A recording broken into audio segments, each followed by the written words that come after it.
నిర్మాతగా ఈ మధ్య అసలు మీరు అస్త్ర సన్యాసం చేసి అసలు సినిమా వాసనే చూడకుండా అలా ఎలా ఉండగలుగుతున్నారు? అలా ఉండడానికి గల కారణం ఏంటి? నిర్మాణం వైపు, అసలు నిర్మాణ రంగం వైపు మళ్ళీ అడుగు పెట్టలేదు మీరు, ఎందుచేత? ఎంతమంది మీరు ఆలోచించండి, ఎంతమంది ప్రొడ్యూసర్లకి అసలు ఫ్రేమ్లు ఎన్ని దగ్గర నుంచి అసలు మనకి పాత రోజుల్లో ఇవన్నీ నేర్పించేవాళ్ళు. అవును, కాస్ట్యూమ్స్ దగ్గర నుంచి ఏం కావాలనేది ఇవాళ ఏ ప్రొడ్యూసర్కి తెలుసా? కావన్ మ్యాన్కి దూరం అయిపోతున్నారు కదా. ఇవాళ మల్టీప్లెక్స్ కానివ్వండి, ఏదైనా వస్తే 2000 రూపాయలు అవుతుంది మినిమం. ఒక ఫ్యామిలీ వెళ్తే 2000 మినిమం. అదే నువ్వు ఇప్పుడు 1000 రూపాయలు చొప్పున ఇస్తే 5000 అవుతుంది. 800 1000 రూపాయలు. ఇంకా వాడి బడ్జెట్ అంతా అయిపోతుంది. నెక్స్ట్ వచ్చే సినిమాలు ఏమైపోతాయి?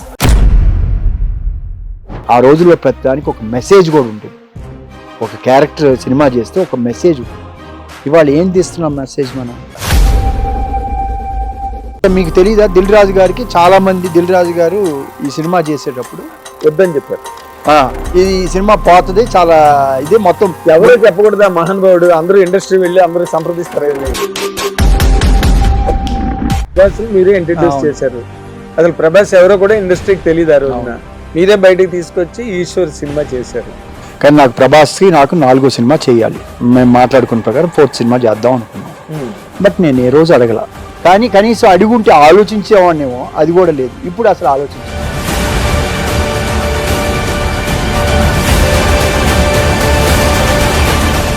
Last quarter of his life అంటే ట్యాంక్ బండ్ మీద జరిగిన ఇన్సిడెంట్ దగ్గర నుంచి లక్ష్మీపార్వతి అనే ఒక ఆవిడ ఆయన జీవితంలో ప్రవేశించిన తర్వాత ఆయన జీవితం కంప్లీట్గా లాంగ్ డిక్లైన్లోకి వెళ్ళిపోయి it disappeared from the world. అసలు ఆ పార్ట్ని మీరు ఎట్లా విశ్లేషిస్తారు సార్? ఎవరు ఈవిడ? ఈ లాస్ట్లో ఆయన పదవి పోయినాక తీసుకెళ్ళి పూజలు చేయించి ఇది అవి కూడా చేసాం మేము. రామారావు గారిని తీసుకెళ్ళి మేము రామారావు గారు, లక్ష్మీపార్వతి గారు ఇల్లు వచ్చి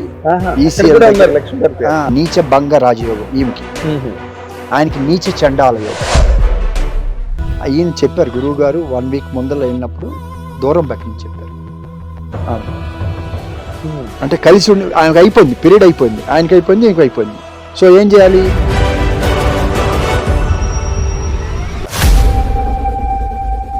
ట్యాంక్ బండికి వచ్చారు. అదే రోజు నేను వెళ్ళాను, నేను నాగేశ్వరరావు గారు అందరు చాలా మంది వెళ్ళారు దానికి, దీనికి ట్యాంక్ బండి దగ్గర. ఆయన గురువుగారు వచ్చారు.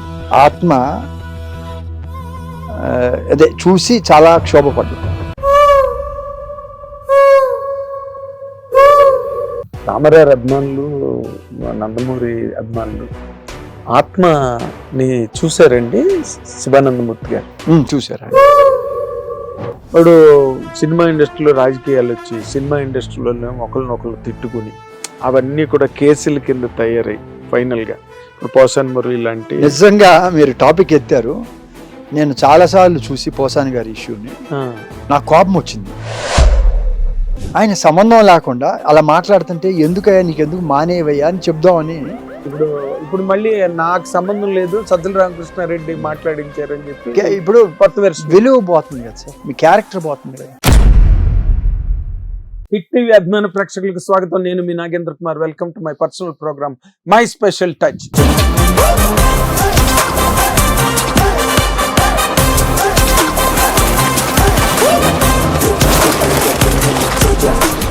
ఎన్నిటికో స్పెషల్ టచ్ అని చెప్తుంటాం సందర్భానుసారంగా. కానీ ఇప్పుడు నిజంగా ఈ కార్యక్రమంలో మనతో పాటు ఈ స్టూడియోలో ఉన్న ఈ గెస్ట్ నిజంగా 100% స్పెషల్ గెస్ట్. ఎందుకంటే ఆయన నిర్మాత, నటుడు, spiritualist and business magnate.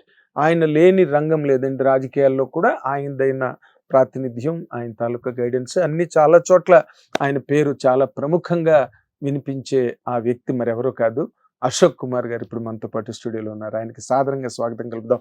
Sir welcome. నమస్కారం. మిమ్మల్ని పిలిచి స్టూడియోలో కూర్చునేటప్పుడు ఒక జర్నలిస్ట్గా నాకు మిమ్మల్ని నిర్మాతగా ఇంటర్వ్యూ చేయాలా, నటుడుగా చేయాలా, ఒక స్పిరిచువలిస్ట్గా చేయాలా, లేకపోతే రాజకీయ రంగంలో ఎంతో మందికి వెనకాతలు ఉండి ఒక గైడెన్స్ ఇచ్చి ఒక ఆలోచన, గైడెన్స్ అంటే ఒక ఆలోచన, ఒక విధి విధానం అన్న వాటి మీద గైడెన్స్ ఇచ్చే ఒక వ్యక్తిగా కూడా మిమ్మల్ని నాకు బాగా తెలుసు. కానీ నా ప్రధానమైన ఇదేంటంటే మీరు సినిమా పరిశ్రమకి రావడమే నిర్మాతగా వచ్చారు. అంటే అంతకుముందు డిస్ట్రిబ్యూటరు, ఎగ్జిబిటర్ అన్నీ ఉన్నాయి మీకు. కానీ మీరు ప్రముఖంగా వార్తల్లోకి వచ్చింది మొట్టమొదటిసారి ఒక నిర్మాతగా బయటకు వచ్చారు. చాలా మంచి సినిమాలు తీశారు. కానీ నిర్మాతగా ఈ మధ్య అసలు మీరు అస్త్ర సన్యాసం చేసి అసలు సినిమా వాసనే చూడకుండా అలా ఎలా ఉండగలుగుతున్నారు? అలా ఉండడానికి గల కారణం ఏంటి? నిర్మాణం వైపు, అసలు నిర్మాణ రంగం వైపు మళ్ళీ అడుగు పెట్టలేదు మీరు, ఎందుచేత? అందరికీ నమస్కారం అండి. అంటే చాలా రైట్ క్వశ్చన్ అడిగారు. నిజంగా నేను యాజ్ ఏ ప్రొడ్యూసర్గా ఉండాలని కోరుకునేవాడిని అండి. ఎప్పుడు నటన వైపు నాకు ఎప్పుడు ఆసక్తి లేదు. కానీ ఒకరోజు అనుకోని పరిస్థితుల్లో నేను కోడి రామకృష్ణ గారు నా సినిమాలో యాక్ట్ చేయమని అడిగినప్పుడు ఆయన, నువ్వు నా సినిమాలో యాక్ట్ చేస్తేనే నీతో యాక్ట్ చేస్తానని అడిగారు. అంటే నా పని గడిపించుకునే దానికోసం సరే సరే నేను చేస్తానని చెప్పి ఆ పని ఫినిష్ చేశాను చెవులో పూ టైంలో. తర్వాత నేను అనుకోకుండా ఆర్టిస్ట్గా ఆయన ఇంట్రడ్యూస్ చేయటం, పాపులారిటీ రావటం, కొంతకాలానికి అది నాకు బ్రెడ్ అండ్ బెటర్గా అయింది. ఫస్ట్లో లేదు, నేను దెబ్బతిన్న తర్వాత సినిమాల్లోకి రావటం వల్ల ఇది కూడా అంటే అంత టైట్ పొజిషన్లో కూడా ఆ సినిమాలోదే నా జీవనాధారం కూడా అయిన రోజులు ఉంటాయి. అవి నేను ఇవాళ నాకు ఏం లేవు అని చెప్తే నా అంత పిచ్చాడు ఎవడు ఉండడు. ఎందుకంటే నేను ఎప్పుడు నా అంతరాత్మకి ఆన్సరబుల్. ఏదో మీరు అడిగారు, మైక్ ఉంది, జనం చూస్తారు అనే ఉద్దేశంతో నేను ఏదో చెప్దామంటే అది మనస్సాక్షిని చంపుకుని మాట్లాడలేదు. నేను పడ్డ కష్టమైన సుఖమైన ఏదైనా సరే అది ధైర్యంగా చెప్పుకోగలను. ఇవాళ ఏదో నేను చాలా సుఖంగా ఉన్నాను, హ్యాపీగా ఉన్నాను అంటే అలా కాదు. నేను పడ్డ కష్టం నాకు గుర్తుంటేనే నేను ఇవాళ ఇలా ఉన్నానంటే కారణం అది. అటు చూశాను, ఇటు మనుషుల్ని కూడా నేను ఏ రోజు కూడా మనిషిని మనిషిగా చూశాను తప్పితే అవతల వాళ్ళకి ఉందా లేదా అనేది కాదు. నా దృష్టిలో అతను మనతో పాటు ఈక్వల్ అంతే. అతను వాళ్ళ ప్రొఫెషన్లో ఉంటారు, నేను నా ప్రొఫెషన్లో ఉంటాను తప్పితే ఏమీ కాదు. ఆయన సక్సెస్ ఉందో, ఆయన దగ్గర డబ్బు ఉందో లేదో అనేది నాకు సంబంధం లేదు, నాకు తెలుసండి. నేను అందుకని అందరితో అందే ప్రేమగా ఉంటా. నాతో చిన్నప్పుడు చదువుకున్న స్కూల్ అంటే 1st to 5th standard, 7th standard దాకా చీరాల స్కూల్లో చదివిన రోజున స్నేహితులు ఇవాళకి కూడా నాకున్నారు. చీరాల్లో ఒక అతను ఉంటాడు, ముస్లిం కుర్రాడు, షోడా బడ్డీ, నాతో చదువుకున్న కుర్రాడు. ఎప్పుడైనా కనపడితే నేను అటు వెళ్తే మాట్లాడతాడు. అంటే ఆ రోజు స్నేహంలో అవి చూడలేదు కదా మన స్నేహం. ఇవాళ నువ్వు ఏ పొజిషన్కి వెళ్తే ఇది మన శాశ్వతమా? మనం రావటమే ఇది ఒట్టి చేతులతో వచ్చాం, ఒట్టి చేతులతో వెళ్తాం. ఇక్కడికి వచ్చేటప్పుడు ఏమీ లేవు. ఈ బాదరి బందీలు మనం పుట్టిన ప్లేస్ని బట్టి వస్తాయి తప్పితే అవి మళ్ళీ పిడకలతో వెళ్ళిపోతాయి. కాబట్టి అది మనకి ఏది అడ్డుగోలు కాదు. మన స్నేహం కలిసామంటే గత జన్మలో ఉన్న ఏదో ఒక బాండ్ వల్ల కలిసాం. ఎగ్జాక్ట్లీ. సో అందువలన ఇది అయింది. నటుడు అనే ఒక టైంలో నాకు నటన అన్నదే నాకు ఒక బ్రెడ్ అండ్ బటర్ అన్న మాట అన్నారు. అవును, 100%. ఏది అప్పుడు నేను ఎంతో బ్యాడ్ పొజిషన్ లో ఉన్నప్పుడు, అంటే సినిమా చెవులోపు ఫెయిల్ అయింది, తర్వాత ఇండస్ట్రీలో లాస్ పడ్డప్పుడు కూడా తర్వాత చెవులోపు ముందు సక్సెస్ఫుల్ సినిమాలు తీసినా కూడా నాకు మనీ అనేది నిలబడలా. ఈ సినిమా తర్వాత చాలా బ్యాడ్ అయింది. ఉన్న కార్లన్నీ అమ్మేశాను, ఏమీ లేదు. ఆ టఫ్ టైంలో ఇది నాకున్న మొహాటం ఎక్కువ, అభిమానం ఎక్కువ. అప్పుడు ఈ సినిమాలో క్యారెక్టర్ వచ్చింది. అది నాకు కొంతకాలం బ్రెడ్ అండ్ బటర్గా ఉపయోగపడ్డా కూడా నేను అడిగేదానికి ప్రొడ్యూసర్ని అడిగేదానికి మొహాట పడేవాడిని. మీరు ప్రొడ్యూసర్ కదా కాబట్టి ఏమి ఇస్తారు అని కూడా అడిగాను. వాళ్ళే ఇస్తారని, కొంతమంది ఇచ్చేవాళ్ళు కాదు. ఇవ్వకపోయినా నేను మొహాట పడిపోయేవాడిని. అంటే వాళ్ళకి ఏం కష్టాలు ఉన్నాయో వాళ్ళ పాయింట్లో ఆలోచించేవాళ్ళం. అలా వాళ్ళు ఏమి ఇస్తే అది నాకు ఇది లేదు, డిమాండ్ అనేది లేదు. వాళ్ళు రమ్మంటే చేయమంటే చేసే వాళ్ళు ఎంత వేసారంటే సరే అనేవాడిని. అది కొంతకాలం గడిచింది. కానీ నాకు ఎప్పుడు కూడా ఆర్టిస్ట్ కన్నా కూడా ప్రొడ్యూసర్గానే ఉండాలనేదే కోరిక ఎక్కువ ఉండేది నాకు. అందువల్ల నాకు వచ్చిన మంచి పీక్ సక్సెస్లో ప్రతి ఒక్కరు పిఆర్ఓని పెట్టుకునేవాళ్ళు, లేదా ఒక మేనేజర్ని పెట్టుకునేవాళ్ళు. నేను మేనేజర్ని పెట్టుకోవాలా, పిఆర్ఓని పెట్టుకోవాలా. నాకు ఈవెన్ మేకప్ మెన్ లేడు, ఎవరు లేరు. నేను మామూలుగా వెళ్తాను, ఇవన్నీ అనవసరమైన బర్డన్ టు ద ప్రొడ్యూసర్ అని వెళ్ళి వచ్చేవాడిని. అదే నాకు ఒక మేనేజరో ఎవరో ఒకరు ఉంటే వాళ్ళు 4-5 ఆర్టిస్టులు ఉన్న వాళ్ళు చాలా మంది అడిగారు నన్ను. వాళ్ళు ఏంటి ఇది అడిగినప్పుడు అతన్ని సార్ని పెట్టుకోండి ఇలా వాళ్ళు చేస్తారు, వాళ్ళకి వచ్చే దీనికని. బట్ నేను అది కూడా యూటిలైజ్ చేయలే. అందువల్ల నాకు దానికన్నా కూడా ప్రొడ్యూసర్ గానే ఇంట్రెస్ట్ ఎక్కువ, నేను వచ్చిన దానికోసం. సో ప్రొడ్యూసర్ అనేది చేసాం, సక్సెస్ ఫెయిల్యూర్ అని వస్తూ ఉంటాయి. ఆ రోజుల్లాగా ఇప్పుడు లేవు. తర్వాత నాకు ఏంటంటే నేను ఎవరిని కూడా పొజిషన్లో ఉన్నప్పుడు అడగను నేను మనిషి. ఎందుకంటే మనం స్టార్ట్ చేసి ఉండొచ్చు, లాస్ పడి ఉండొచ్చు, తర్వాత వాళ్ళు మంచి పొజిషన్కి వెళ్ళినా నాకు సినిమా చేయమని ఏ రోజు నేను పోయి అడగల. నా నైజం ఏంటంటే మనం ఎందుకు అడగాలి, వాళ్ళకి గుర్తుంది కదా, వాళ్ళు అడిగిన మాట నాకు గుర్తుంటాయి, వాళ్ళకి గుర్తుంటాయి. వాళ్ళు సక్సెస్ రావచ్చు, సక్సెస్ వచ్చినాక అది గుర్తు లేకపోవచ్చు, కానీ నాకు గుర్తుంటుంది, కానీ నేను గుర్తు చేయను. వాళ్ళంతటా వాళ్ళు చెయ్యాలి. ఇప్పుడు మనకు ఆ రోజు మీ సినిమా నెక్స్ట్ సినిమా మనం ఎప్పుడు చేద్దామండి, నీ సినిమాలో నేను ఉన్నానా అన్నవాళ్ళు కూడా మాట్లాడాల.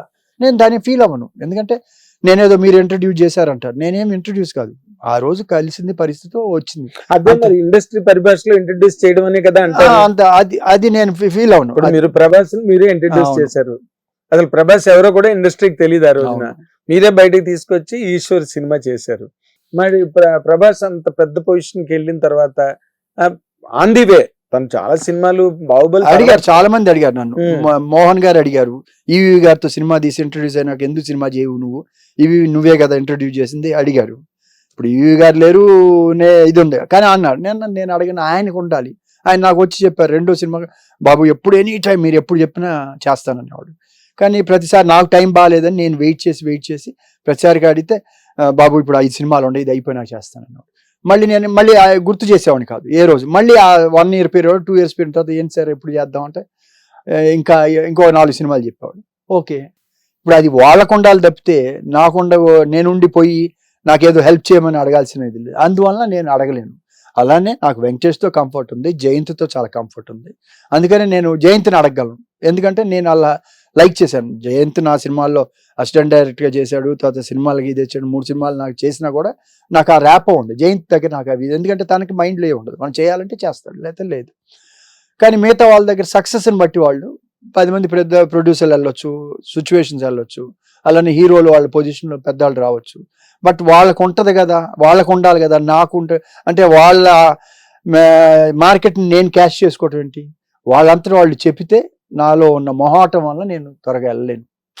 బాబు మార్కెట్ లో ఉన్నప్పుడు వెళ్ళే మొహమాటం అంటే అసలు మార్కెట్ లేని వాడిని ఎందుకు అడుగుతారు, అడగరు కదా, అసలు ఎందుకు అడుగుతారు మార్కెట్ లేని వాడిని. ఇప్పుడు మార్కెట్ ఉంది, ప్రభాస్ కి ఇంటర్నేషనల్ మార్కెట్ ఉంది, నేషనల్ వైడ్ మార్కెట్ ఉంది, ఎవరెవరో తెలియని వాళ్ళు చాలా మంది చేశారు. ఇప్పుడు అశ్విని దత్ గారు అడిగారు మొన్న కల్కి, వెంటనే ఆంధ్ర చేసాడు ప్రభాస్. అక్కడ ఏంటంటే నాకు ఇప్పుడు ఆ ఇంట్రెస్ట్ లేదండి, ఆ రోజుల్లో ఉండేది ఒక రోజుల్లో. కానీ నాకు ప్రభాస్కి నాకు 4వ సినిమా చేయాలి, మేము మాట్లాడుకున్న ప్రకారం 4th సినిమా చేద్దాం అనుకున్నాం. బట్ నేను ఏ రోజు అడగల 4th సినిమా మనం చేద్దామని, ఎందుకంటే ఆ 2వ సినిమా అప్పుడు 3వ సినిమా ఇదైనప్పుడు కూడా అప్పుడు కూడా అంత పెద్ద పాము ఇదేం లేదు. కానీ నాకు ఇవ్వాలి కదా నేను అడగల, ఎందుకు తనని చెప్తే నేను అడగలను. తను కదా అడిగింది, మీ సినిమాలో నెక్స్ట్ నేను ఉండాలి చేయాలి అని అడిగింది ప్రభాస్. అప్పుడు నెక్స్ట్ సినిమాలో నన్ను పెట్టుకుంటారా సార్ మళ్ళీ అని అడిగాడు. అది ఇక్కడ పబ్లిక్ లో మాట్లాడాల్సిన పని లేదు, అది మా ఇద్దరు ప్రతిదీ వేదాంతం, ప్రతిదీ స్పిరిచువలిజం కాదు కదండి. అంటే అది ఇవాళ మీరు ఈ టాపిక్ ఎత్తారు కాబట్టి అది చెప్పా గానీ ఐఎమ్ నాట్ హర్టింగ్ ఎనీబడి. అది చెప్తున్నా, అంటే ఇవాళ నేను అది చెప్పుకోవాల్సిన అవసరం లేదు. అది గనక ఆయన అడిగుంటే ఏమో నాకు ఇప్పుడు ఆయన ఉన్న పొజిషన్ కి నేను చేయగలనో లేదు, అది వేరే విషయం. కానీ కనీసం అడుగుంటే ఆలోచించేవాడినేమో, అది కూడా లేదు. ఇప్పుడు అసలు ఆలోచించరు కూడా, ఎందుకంటే ఇప్పుడు సినిమా ఫీల్డ్ అనేది టోటల్గా వేరే లైన్లోకి వెళ్ళిపోయింది. పాత రోజుల్లో సినిమా ఫీల్డ్ అంటే మేము వచ్చిన స్కూల్ వేరు, ఇప్పుడు వచ్చిన స్కూల్ వేరు. ఇవాళ మీరు తీసుకోండి, ఇండస్ట్రీలో ఎంతో మంది పెద్ద పెద్ద ప్రొడ్యూసర్లు కూడా సైడ్ అయిపోయారు. ఎందుకు వాళ్ళు చేయలేకనా? అలా కాదు, ఇవాళ అంతా టోటల్గా ఆ మెకానిజము, ఆ డైనమిజము అది అంతా మారిపోయింది. ఇప్పుడు సిచ్యువేషన్ సినిమా తీయాలంటే వేరే స్టైల్కి వెళ్ళిపోయింది ఇప్పుడు.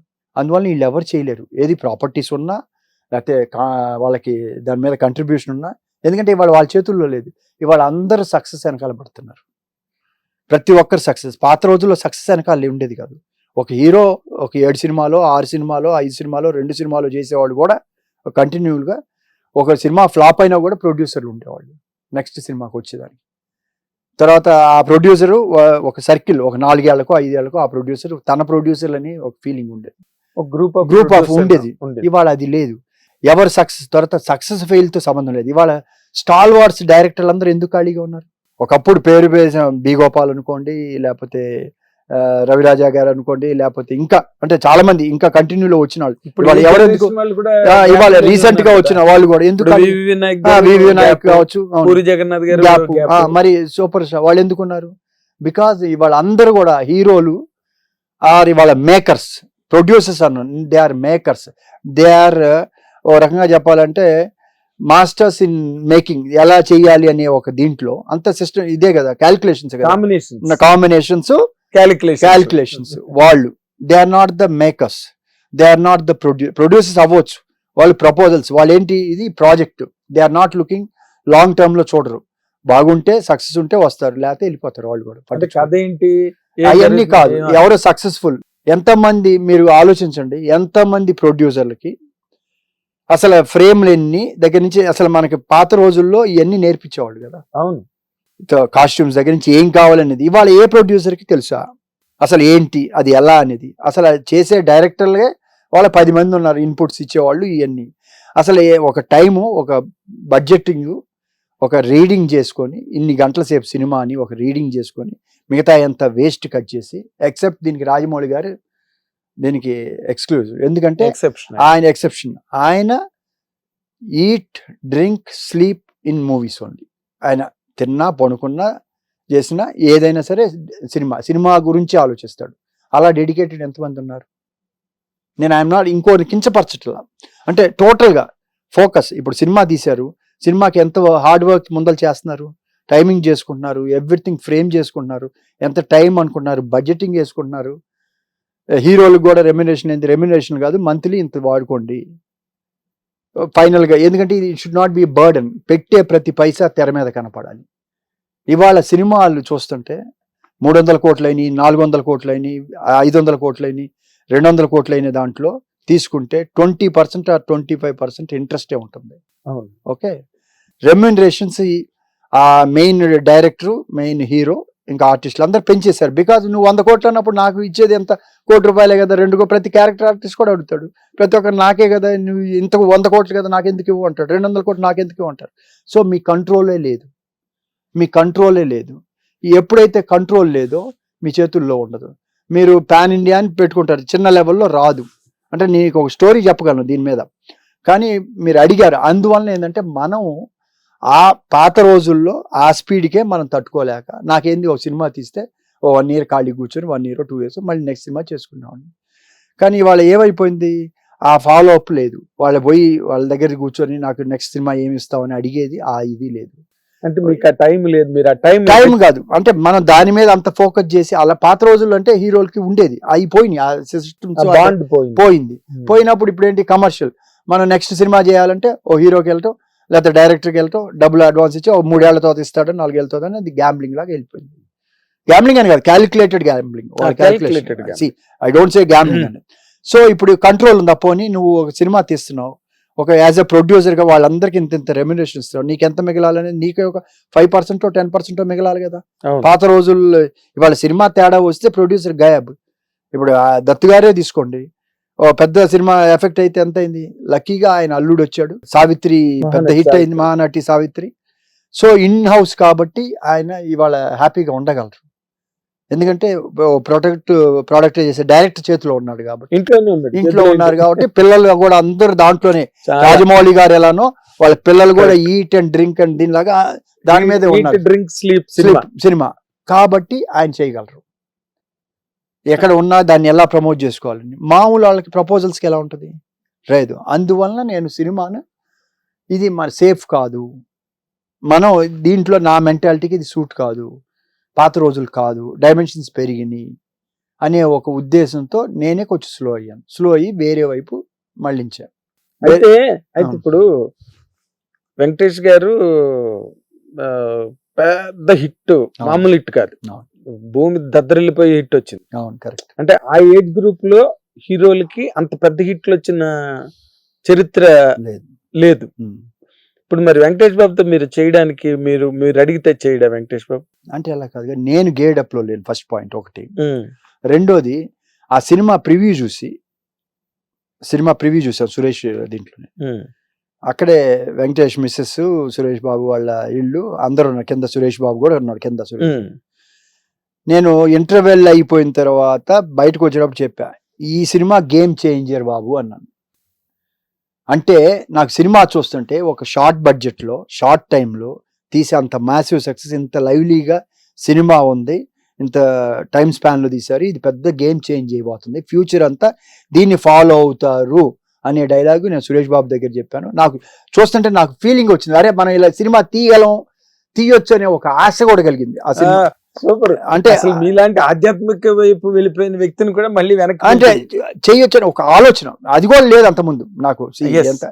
ఆ ఆలోచన వచ్చింది అంటే ఎస్ ఇదే గేమ్ చేంజ్. మళ్ళీ ప్రొడ్యూసర్స్ అనే వాళ్ళకి హీరోలు కూడా అలా సపోర్టివ్గా ఉంటే, నాకు I don't know what is the remuneration of director ఎంతో హీరో ఎంతో నాకు తెలియదు. వెంకటేష్ బాబు ప్రెస్ మీట్ లో చెప్పడం జరిగింది కదా, నాదేదో బాబు కొంచెం అది కూడా ఆఫీస్కి వెళ్ళిపోతుంది అని ప్రెస్ మీట్. అదే తను వైటే తీసుకునేది, ఆ యాంగిల్లో కాదు.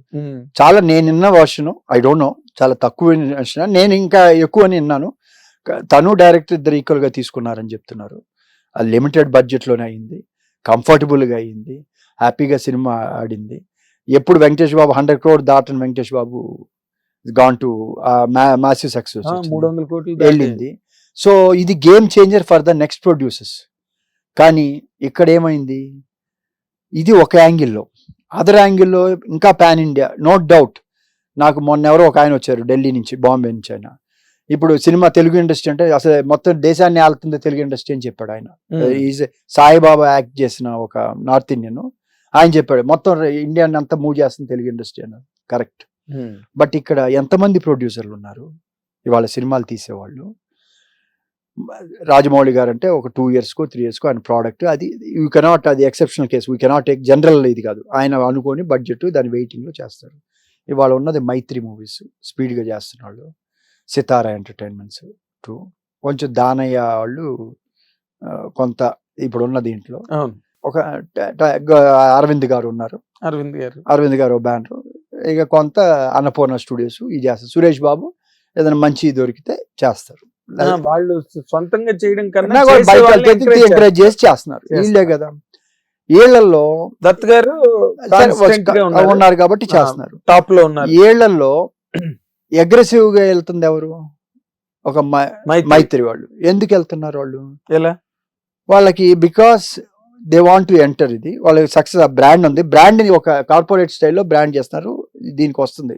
కానీ వాళ్ళు నాకు తెలిసి వాళ్ళకి డేట్లు, ఇప్పుడు డేట్లు ఎలా ఇస్తారు, ఎవరు చెప్తున్నా, ఎవరైనా సరే సక్సెస్ ఉంటే వస్తారు పరిగెత్తుకుంటాం.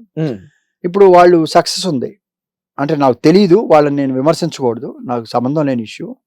ఒక ఇండస్ట్రీలో ఒక పెద్ద బ్లాక్ బస్టర్ ఇచ్చారు, మీరు అడిగితే ఎవరైనా డేట్స్ ఇస్తారు, అవునా, ఎవరైనా డేట్స్ ఇస్తారు, ఎందుకంటే పెద్ద ప్రొడక్షన్ హౌస్, సక్సెస్ఫుల్ హౌస్ అన్నీ ఉన్నాయి. బట్ నేను ఎవరో ఏదో చెప్తే విన్నాను, అది హౌ ఫార్ ఇట్ ఈస్ కరెక్టో కాదో నాకు తెలియదు.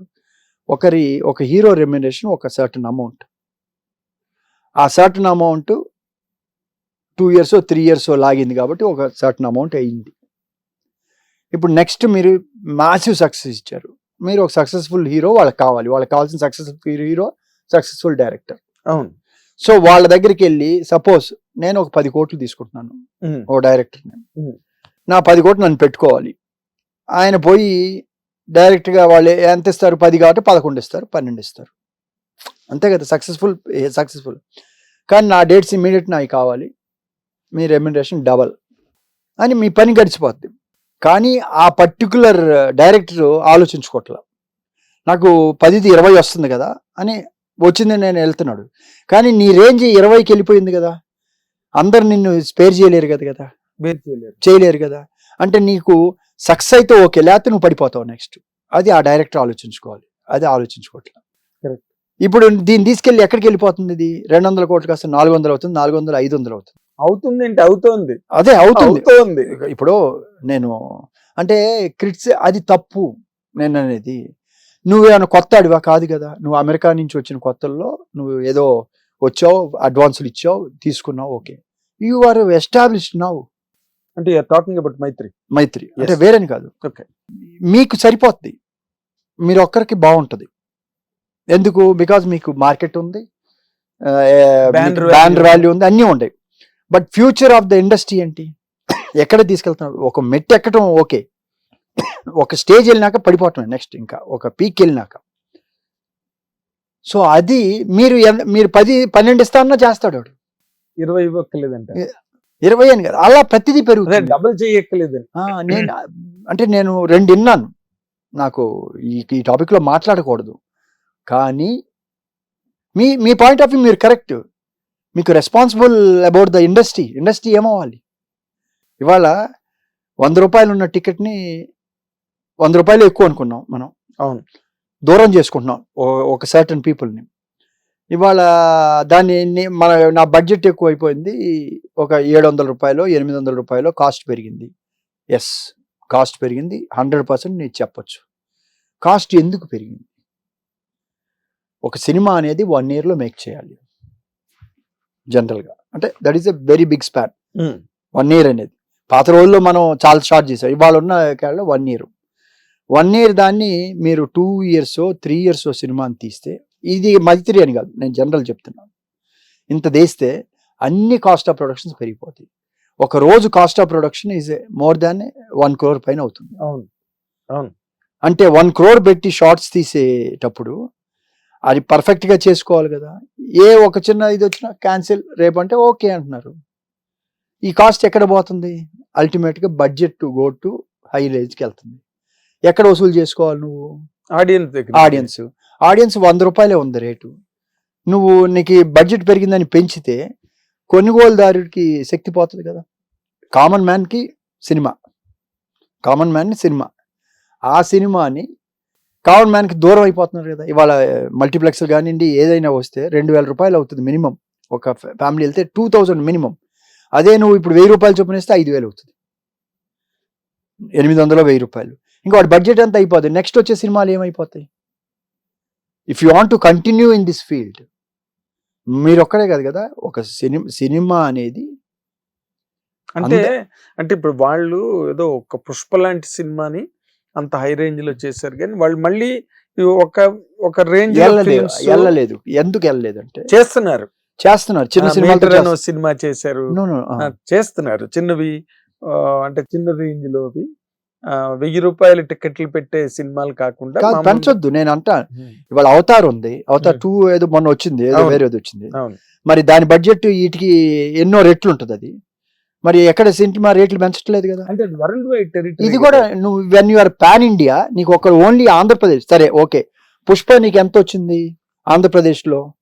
అంటే పుష్పాన్ని కాదు నేను అనేది, ఈ బడ్జెట్ మీకు వాల్యూ పెరిగింది 2 పెరిగింది కాబట్టి ఆంధ్రప్రదేశ్ ఎంత చేసింది నాకు తెలిసినంత వరకు 250 కోట్లు 300 కోట్లు 230 270 చేసింది అన్నారు ఓన్లీ ఆంధ్రప్రదేశ్. అంటే ఈ రేట్లు పెంచినా అదే, లేకపోయినా ఇదే ఆ 250 కోట్లు. అంటే మిగతా వాళ్ళు ఆ రేట్లు వల్ల కొంచెం ఇదేంది. నువ్వు ఇంకా కొత్తగా అడిషనల్గా ఏమొచ్చింది? బాంబే వచ్చింది, అదరే వచ్చినాయి, అంతే కదా. నువ్వు పాన్ ఇండియా వెళ్ళినప్పుడు అందరు చూసి వలన ఇప్పుడు రాజమౌళి అనే ఒక వ్యక్తి, అసలు ఈ సినిమా ఈ కన్వర్షన్ అవటానికి కారణం రాజమౌళి గారు. డౌట్ లే. ఒకప్పుడు మన చిన్న రేంజ్ని పైకి తీసుకెళ్లాడు. ఎలా తీసుకెళ్లారు? మగధీర సినిమా తీసినప్పుడు దాని బడ్జెట్ నాకు తెలిసినంత వరకు, నేను విన్నది, ఇవన్నీ 100% ఐఎమ్ అథారిటీ కాదు, వచ్చేవన్నీ కరెక్ట్ గానే వస్తాయి. 37 కోట్ల రూపాయలు అయింది ఇంక్లూడింగ్ ఇంట్రెస్ట్ తో సహా. 30 కోట్లు ఎంతో రికవర్ అయింది. ఆయన 7 కోట్లు శాటిలైట్ అమ్మలేదు, తర్వాత చూసుకుందాం అనుకున్నారు. ఆయన పెద్ద ప్రొడ్యూసరు అరవింద్ గారు, మేనల్లుడితో తీయటం, ఆయన బాగా ఖర్చు పెట్టి తీశారు. ఆ సినిమా ఇదైంది, సక్సెస్ అయింది, రేంజ్ పెరిగింది. తర్వాత ఆయన ఈగ సినిమా ఏదో ఈయన తీసుకున్నారు. ఏ ఆర్టిస్ట్ లేకపోయినా కూడా ఒక 18 కోట్లు 20 కోట్లు బడ్జెట్లో తీశారు దాన్ని. అయినా ధైర్యంగా దానికి ఫస్ట్లో లేరు, తర్వాత వేరే వాళ్ళు జాయిన్ అయ్యారు, చేశారు. ఆ తర్వాత నెక్స్ట్ స్పాన్ ఇలా కాదు, విల్ గో టు బాహుబలి అని ఒక ప్లాన్కి వెళ్ళారు. బాహుబలి బడ్జెట్ వేస్తే 100 crores 103 crores ఏదో అవుతుంది అనేది ఒక వాళ్ళ వర్షన్ అనుకున్నది కూర్చున్నప్పుడు. సో ఎంత లెక్కేసినా 70 కోట్లు మించి వచ్చేటట్టు కనపడలా. రిటర్న్ 70-75 crores అమ్మగలం ఆ రోజున్న మార్కెట్ ప్రకారం అని ఆలోచన చేసి, ఇప్పుడు ఎలా చేద్దాం, ఒక పని చేద్దాం, నేను Part 2గా చేసుకొని సెకండ్ ఫేజ్లో 75 రికవర్ అయితే మిగతాది సెకండ్ ఫేజ్లో సినిమా ఆడితే డబ్బులు వస్తుందని ఒక ఇంత క్యాల్కులేషన్ చేసి తీసుకెళ్ళారు. సో దానికి దాదాపు 60-70 కోట్లు రామోజీ ఫిల్మ్ సిటీలోనే వాళ్ళకి కాస్ట్ ఇవన్నీ అయినాయి అన్నారు. అంటే అప్పుడున్న వర్షన్లో రామోజీరావు గారు కూడా సపోర్ట్ చేశారు బాగా దీని గురించి, దాని మేకింగ్ గురించి. అసలు ఎప్పుడు ఈనాడు పేపర్లో ఏ రోజు రాయలా, 2 pages 3 pages దాని గురించి, మేకింగ్ ఆఫ్ మూవీస్, ఇన్ని వేల మ్యాగజైన్స్, ఇన్ని మేకప్లు, ఇన్ని గెటప్లు, ఇంత షార్ట్స్, ఇక్కడ చూడ అన్ని రాశారు, వేశారు. అది చూసి ఫ్రీ పబ్లిసిటీగా మిగతా పత్రికలు కూడా ఫ్రీ పబ్లిసిటీగా ఇచ్చారు. దీనివల్ల ఏమైంది? రాజమౌళి చేసింది ఏంది, ఆడియన్స్ ఎప్పుడు ఇంతమంది వస్తున్నారు, ఎక్కువ మందిని ఆడియన్స్ రప్పించాలని ఒక యాంగిల్ చేసి మార్కెటింగ్ చేసుకుంటే ఎప్పుడు సినిమా చూడని వ్యక్తులు కూడా ఫస్ట్ డే సినిమాకి వచ్చేటట్టు రప్పించుకున్నాడు. అక్కడ ఏం రేట్లు పెరగల. ఎప్పుడైతే ఒక పెద్ద ఆయన, ఒక పొలిటీషియను, రాయలసీమ పొలిటీషియను, చాలా పెద్ద ఆయన ఆ సినిమాని ఫస్ట్ డే చూడటానికని వచ్చాడు. ఆయనకి అసలు థియేటర్కి ఎప్పుడు వెళ్ళా. ఎవరికో ఫోన్ చేస్తే మన రాఘవేంద్ర గారి థియేటర్ దగ్గరికి రమ్మన్నారు వాళ్ళు. అక్కడికి వచ్చి ఎటు రావాలని అడుగుతున్నారు. అంటే ఆ ప్లేస్ కూడా తెలుసు. సార్ మేము వస్తున్నాం అన్నారు. అంటే ఎక్కడో ఇళ్లలో ఉన్న వాళ్ళని కూడా సినిమాకి రప్పించుకొని అక్కడ ఏంటి నెంబర్ ఆఫ్ ఆడియన్స్కి రీచ్ అయ్యేదానికి చేయటం ప్లాన్. అది ఆ గోల్ అయింది, సక్సెస్ అయింది. నెక్స్ట్ సినిమా ఇంకా బెటర్గా చేద్దాం అన్నారు. దాన్నే ఎక్స్టెండ్ చేసి చేసుకున్నారు. అది చూసి ఇంకొక డైరెక్టర్ ఏమన్నాడు, నా నెక్స్ట్ సినిమా 200 కోట్లు బడ్జెట్ అన్నాడు. అంటే బడ్జెట్ అనేది ఎక్కడి నుంచి స్టార్ట్ అవుతుంది? ఒక స్క్రిప్ట్ వస్తే స్క్రిప్ట్కి ఎంత పెట్టాలి, ఎవరు ఆర్టిస్ట్ అవ్వాలి, దాన్ని బట్టి వస్తుంది. అవును, రాజమౌళి గారిది అంత అయింది కాబట్టి అది 500 కోట్లు 1000 కోట్లు చేసింది కాబట్టి నా నెక్స్ట్ బడ్జెట్ 200 crores అని ఒక పెద్ద ఆ టైంలో ఉన్న ఒక పెద్ద డైరెక్టర్ చెప్పాడు. 200 కోట్లతో ఏం చేద్దాం అనేది కూర్చున్నారు. ఇక తప్పిపోయింది, గాడి తప్పింది. బడ్జెట్ బట్టి కథ రాసి ఇప్పుడు అదే నేను అనేది అర్థమైంది. అంటే డివేట్ అయింది. అక్కడేంటి కష్టపడి చేసేవాళ్ళు ఓకే. ఇప్పుడు ఏమవుతుంది, బడ్జెటే కదా, పెరిగితే రేటు పెంచుతాంలే. You are killing the industry. Common man దూరం చేస్తున్నారు. ఓటీటీలు కరోనా వచ్చింది, వెళ్ళటం మానేశారు, ఇళ్లలో చూస్తున్నారు. ఇప్పుడు అంత పెడితే ఆ ఫ్యాన్స్ ఉన్న వాళ్ళు వెళ్తారు. నేను సినిమాలు చూడటం మానేశాను. నేను అసలు వెళ్ళట్లా, సినిమాలకి వెళ్ళను. ఓటీటీలో కూడా చూడను. నేను ఎప్పుడన్నా చేస్తే ఫిల్మ్నర్ క్లబ్లో చూస్తే కాసేపు చూస్తా, లేదా ఓటీటీలో ఎప్పుడన్నా చూస్తా. అంటే ఎంతమందిని దూరం చేసుకున్నారు.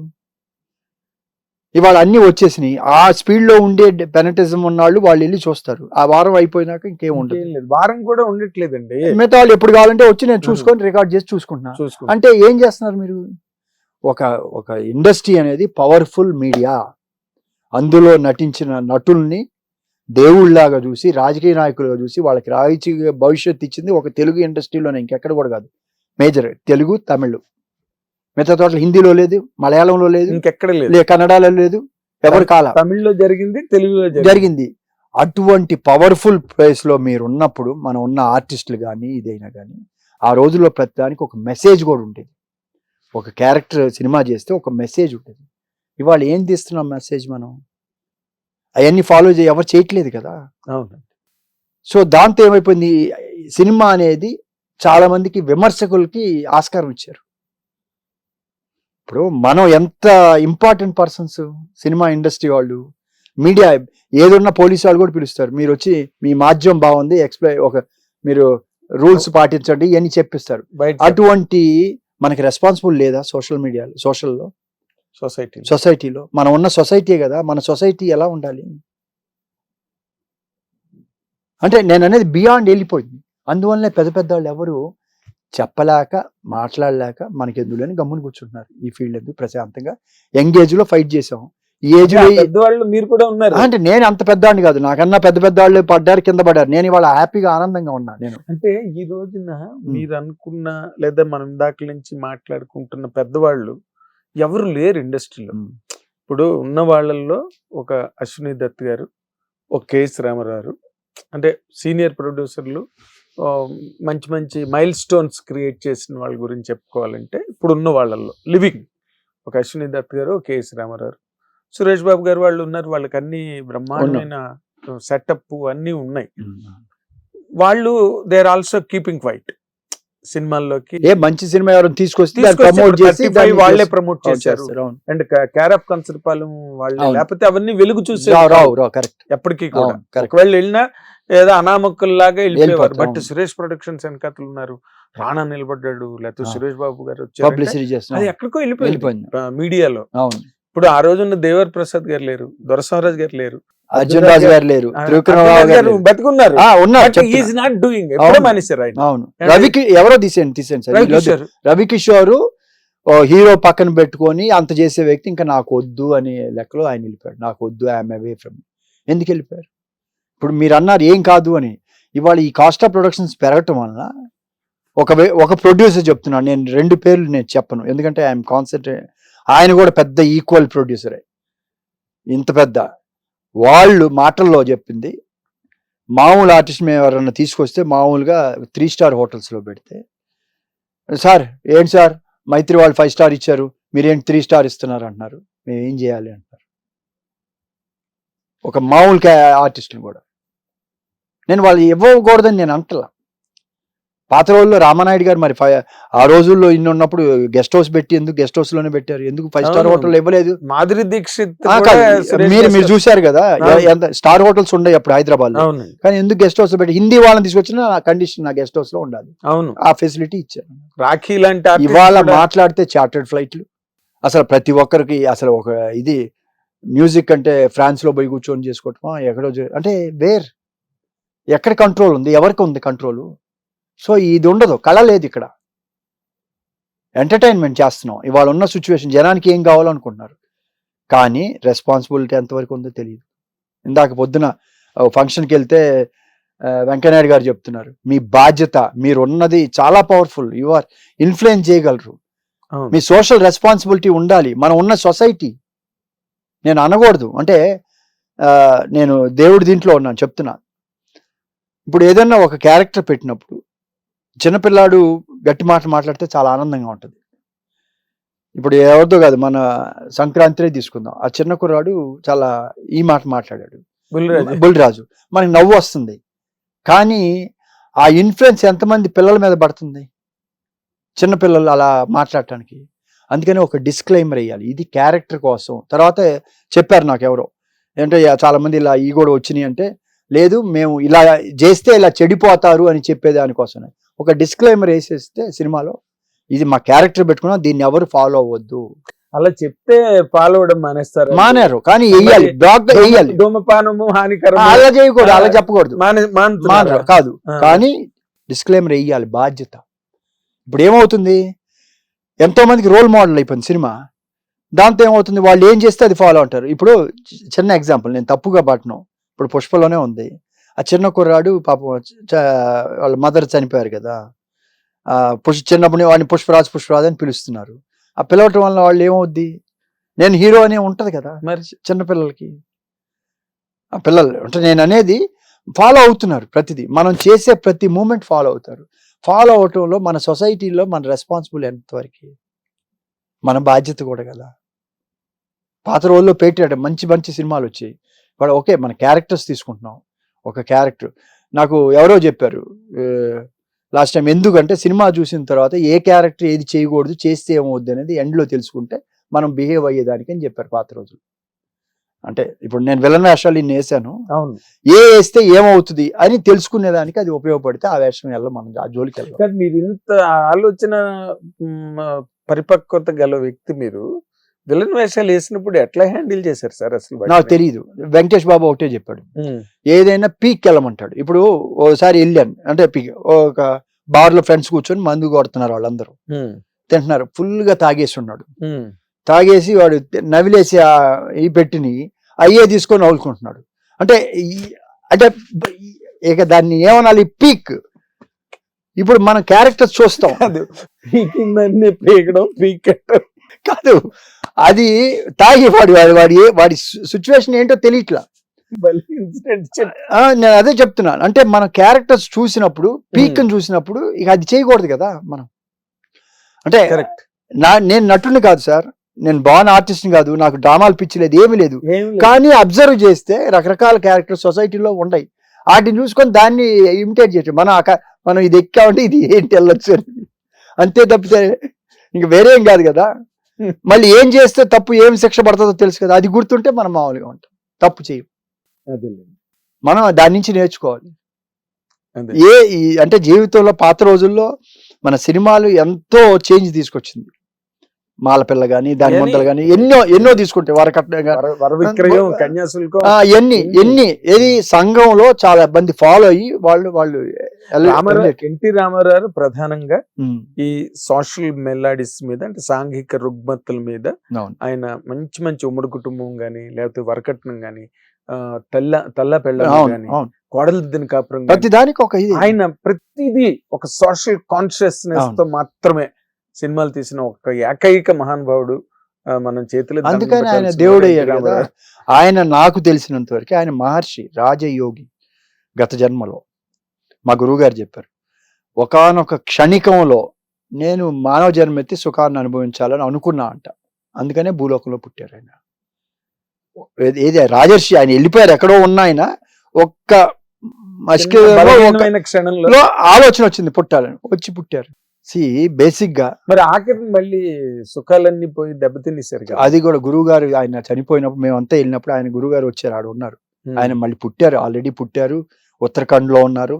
అది 6 years లో తర్వాత వెంటనే రాదు జన్మ, కానీ ఆయనకు వచ్చింది, దేర్ అని కూడా మా గురుగారు చెప్పారు.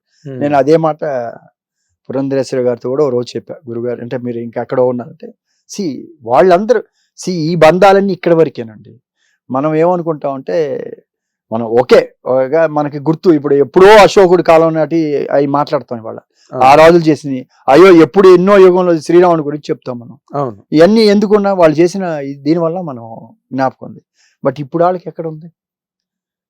వాళ్ళు అంత చేశారు కాబట్టి ఆ పేర్లు గుర్తుపెట్టుకుని ఇవన్నీ మనం చేస్తున్నాం. మీకేమనిపించింది సార్ దేని ఎన్టీ రామారావు గారు last quarter of his life, అంటే ట్యాంక్ బండ్ మీద జరిగిన ఇన్సిడెంట్ దగ్గర నుంచి లక్ష్మీపార్వతి అనే ఒక ఆవిడ ఆయన జీవితంలో ప్రవేశించిన తర్వాత ఆయన జీవితం కంప్లీట్గా డిక్లైన్లోకి వెళ్ళిపోయి it disappeared from the world. అసలు ఆ పార్ట్ని మీరు ఎట్లా విశ్లేషిస్తారు సార్? ఎవరు ఈవిడ? మనకి తెలిసి సినిమా ఇండస్ట్రీలో రామారావు గారు మనందరికి బాగా చాలా చిరపరిచితమైన అత్యంత సన్నిహితమైన వ్యక్తి రామారావు మన అందరికి అండి. అసలు ఆయన జీవితం, ఆయన ప్యాటర్న్ గట్ట మనం చూస్తే అసలు నిప్పుకి చెదపట్టడం అంటే మనం నమ్మాలి అని, దాన్ని ఎట్లా ఆ వ్యక్తి ఎవరు, అంటే ఇక్కడికి ఎందుకు వచ్చారు, రామారావు జీవితంలో ఎలా ప్రవేశించారు అని చెప్పాలంటే మీదైన విశ్లేషణ. అంటే నాదేనేం లేదు, మా గురువు గారు అదే గణపతి శాస్త్రి గారు ఉండేవారు. ఆ మ్యారేజ్ చేసేటప్పుడు కూడా గురువు గారు చెప్పింది, ఆయన లేరు ఇప్పుడు, పరమపదించారు. అవును, గణపతి శాస్త్రి గారు. గణపతి శాస్త్రి గారితో నేను క్లోజ్ గా ఫాలో అయ్యాను. రామారావు గారికి లాస్ట్ లో ఆయన పదవి పోయినాక తీసుకెళ్లి పూజలు చేయించి ఏది అవి కూడా చేసాం మేము. రామారావు గారిని తీసుకెళ్లి మేము, రామారావు గారు లక్ష్మీపార్వతి గారు వీళ్ళు వచ్చి ఉన్నారు, వచ్చే రాము కూడా వచ్చింది లక్ష్మి. అంటే మా గురువు గారు చెప్పారు, ఎందుకంటే ఇప్పుడు అయిపోయారు, ఆయన లేరు, కానీ నేను సాక్ష్యం ఏం జరిగింది అనేది. రామారావు గారికి నీచ భంగ రాజయోగం జాతకంలో, ఈమెకి నీచ భంగ రాజయోగం, ఈమెకి ఆయనకి నీచ చండాల యోగం. వాటి కాంబినేషన్ అండి, నీచ చండాల యోగం, ఈమెకి నీచ భంగ రాజయోగం. కాబట్టి ఆయన అప్పటికి పెళ్లి అయినాక ఆయన ఏంటి, ఆయన హెల్త్ పదవి పోయిన తర్వాత ఆయన ఒంటరిగా ఉంటూ ఎవరు ఇది లేనప్పుడు ఈమె ఏదో బుక్ రాస్తామని చెప్పి వెళ్ళి అక్కడ సపోర్టివ్గా ఇది చేసింది. ఆమెని నన్ను ఈ టైంలో ఇది ఉంది పక్కన నాకు అసోసియేట్గా ఉంది అనేది ఒక మనసులో ఆయనకి ఆ యొక్క ఇది ఉంది, ఉంది. దాంతో ఆయన ఏం చెప్పలేం. కానీ ఈ మ్యారేజ్కి ముందర మా గురువు గారుని అడిగారు. మా గురువు గారు ఎందుకు చెప్పారంటే చేసుకోమని గురువు గారిని అడిగారు. అడిగితే చేసుకోమన్నారు. ఎందుకు చేసుకోమన్నారు? ఈయనకి పవర్ వస్తుందని. ఈయనకేమో నీచ చండాల యోగం, ఆమెకి నీచ భంగపడే రాజయోగం. ఆ కాంబినేషన్ లో మళ్ళీ పవర్ వస్తుంది. రాలేదు, వచ్చింది కదా, అదే వచ్చింది. అదే సార్, అది 2 years ఉంది పీరియడ్, 2 years వచ్చింది. అందుకనే రామారావు గారు వీళ్ళు ప్రచారానికి వెళ్ళినప్పుడు కూడా ఆమె పక్కన ఈయన వేసుకొని వెళ్ళినా, వాళ్ళిద్దరు మూవ్మెంట్ చేసినా మొత్తం ప్రజలు బ్రహ్మరథం పట్టారు, పవర్ వచ్చింది. ఆమె నీచ భంగపడే రాజయోగం ఆమెకి, ఈయనకి నీచ చండాల యోగం. ఒకరి వైఫ్ లక్ష్మీపార్వతి వేరే వాళ్ళని చేసుకుంది కదా, అవును, వాళ్ళ విడాకులు చేయించి, పేరు అదేలే హరిదాస్ గారు ఏదో ఉంది, విడాకులు చేయించి మళ్ళీ చేసుకోవాల్సి వస్తుంది. అదేంటి చండాల యోగం కదా. రామారావు గారి లాంటి వ్యక్తికి అది చండాల యోగం, ఇది భంగపడే రాజయోగం. సో ఆయన చెప్పారు కరెక్ట్గా, ఆమె ఏదో పిల్లలు కావాలనుకుంది, ఆయనకి ఏదో కొడుకు పుడితే ఏదో వీర వసంతరాయుడు అని ఏదో అని అనుకున్నారు, అది అంత లేదు. సో ఆమె ఏదో చేసి మొత్తానికి సంథింగ్ హ్యాపెండ్. ఈయన చెప్పారు గురువు గారు 1 week ముందర వెళ్ళినప్పుడు దూరం పెట్టమని చెప్పారు ఆమెని. అంటే కలిసి ఉండి ఆయనకు అయిపోయింది, పీరియడ్ అయిపోయింది, ఆయనకి అయిపోయింది, ఈయనకి అయిపోయింది. సో ఏం చేయాలి, దూరం అయిపోవాలి. దూరం అవ్వకుండా ఆడ ఉండాల్సి వచ్చింది. దూరం పెట్టుంటే ఆయన బతికేవాడు, ప్రధాని కూడా అయ్యి ఉండొచ్చు. ఆయన బతికితే ప్రధాని అంతే, థిన్ లైన్ మధ్యలో. ఈయన దూరం పెడతానికి మనసు ఒప్పల, నమ్ముకున్న వ్యక్తిని మోసం చేయడు, మాట మీద నిలబడ్డాడు. అదే నేను అనేది. ఆయన అనుకున్న మాట సిద్ధాంతానికి ఒకరికి అన్యాయం చేయకూడదని ఒక ఏకైక సిద్ధాంతం కోసం ఆయన చేసింది. అదే ఇంకోరైతే ఒక రాజర్షి, అతను అన్ని తెలిసిన వ్యక్తి అలా చేయలేకపోయాడు కదా. చేసి ఉంటే ఈ ఇష్యూ అసలు లేదండి. లేదు. మరి దగ్గరికి తీసుకుని పెళ్లి చేసుకోమన్నా చెప్పిన వ్యక్తి చెప్పాడు ఆ రోజు, ఆయనే వద్దని చెప్పారు కదా. అవును చెప్పారు. ఎందుకు చెప్పారు? దూరం పెట్టమన్నాడు. దూరం పెట్టమన్నారు. దూరం పెట్టండి అన్నాడు. దూరం అంటే ఇంటర్ఫరెన్స్ అన్ని కట్ చేసి దూరం పెట్టమన్నాడు. అవును, ఆవిడ అన్నిట్లోకి రాజకీయాల్లో దానివల్లనే కదా. ఇప్పుడు ఇది కాంట్రవర్సీ అవుతుంది నాకు తెలియదు. ఏం కాంట్రవర్సీ అంటే నేను అనేది కొన్ని యాంగిల్స్. ఇప్పుడు అది నేను చూశాను, అది అయిపోయింది. అది తర్వాత రామారావు గారి ఇది అయిపోయినాక మా గురువు గారు కూడా, ఆయన లేరు, శివానందమూర్తి గారు కూడా లేరుగా, ట్యాంక్ బండికి వచ్చారు. అదే రోజు నేను వెళ్ళాను, నేను నాగేశ్వరరావు గారు అందరు చాలా మంది వెళ్ళారు దీనికి ట్యాంక్ బండి దగ్గర. ఆయన గురుగారు వచ్చారు. ఆత్మ అదే చూసి చాలా క్షోభపడ్డది. అవునా? అంటే ఆయన పిల్లలు ఇలా ఇది అవటం ఆయన తట్టుకోలేకపోయారు కదా. ఎంత డిసిప్లిన్డ్ ఫ్యామిలీ, తట్టుకోలేకపోయారు కదా. అవును. అంటే బాధపడ్డది. అంటే ఈ క్షణంలో ఆలోచించి ఎందుకు కోరుకున్నా, అది కర్మఫలం. ఇదేంటి గత జన్మలో దీని ఎఫెక్ట్ వల్ల అవన్నీ అనుభవించాలి. ఎంత పెద్దవాళ్ళకైనా ఆయన మహర్షి, రాజర్షి, అసలు అవసరం లేదు, ఒక్క క్షణక ఆలోచన వచ్చింది, పుట్టారు. నేను అంటాను ఆయన పిల్లలుగా ఎంత అదృష్టవంతులు. రామారావు పిల్లలు అంటే ఎంత అదృష్టవంతులు, ఎంత పద్ధతి, ఎంత డిసిప్లిన్, అసలు ఎంత ఇది మనిషి. You cannot. ఎందుకు? క్యారెక్టర్ ఆయనలో స్వతహా అక్కడి నుంచి వచ్చారు. ఈ క్యారెక్టర్లు చేయటం వల్ల నరనరాలు జీర్ణించుకొని ఒక దేవుళ్ళనే కదా ఆయన. ఏం స్వయంభూ అంతే కదా, స్వయంభూలాగైనా. సో ఏ క్యారెక్టర్ లోకి వెళ్ళినా ఇవాళ ఉంది, ఇవాళ మనం వెళ్ళాం ఇందాక. అవును. మరి ఈ రోజున ఎంతమంది గుర్తు పెట్టుకొని వస్తారు? వాళ్ళ పిల్లలు. ఆవిడ గొప్పతనం అసలు రామారావు. ఇవాళ ఎంతమంది ఫ్యామిలీ మెంబర్స్ అందరూ వచ్చి, మరి ఆ సంస్కారమే కదా ఆ పిల్లల్లో ఉంది. వాళ్ళందరూ ఇవాళ ఎంతమంది చేస్తున్నారు చెప్పండి? ఆయన లేరు, ఆమె లేరు, 100 ఏళ్ల ఇది ఎప్పుడుదో, కానీ అందరు వచ్చారంటే ఎంతమంది వచ్చారు ఇవాళ ఎంతమంది వచ్చి మాట్లాడారంటే ఎక్కడుంది ఆ వాల్యూస్? ఉండే ఈ రోజుల్లో లేవయ్యి. ఎగ్జాక్ట్లీ. ఇది ఎందుకు చెప్పానంటే, కాదు కదా, ఇందాక మీరు మాట చెప్తున్నారు, రామారావు అభిమానులు, నందమూరి అభిమానులు ఆత్మని చూసారండి శివానందమూర్తి గారు.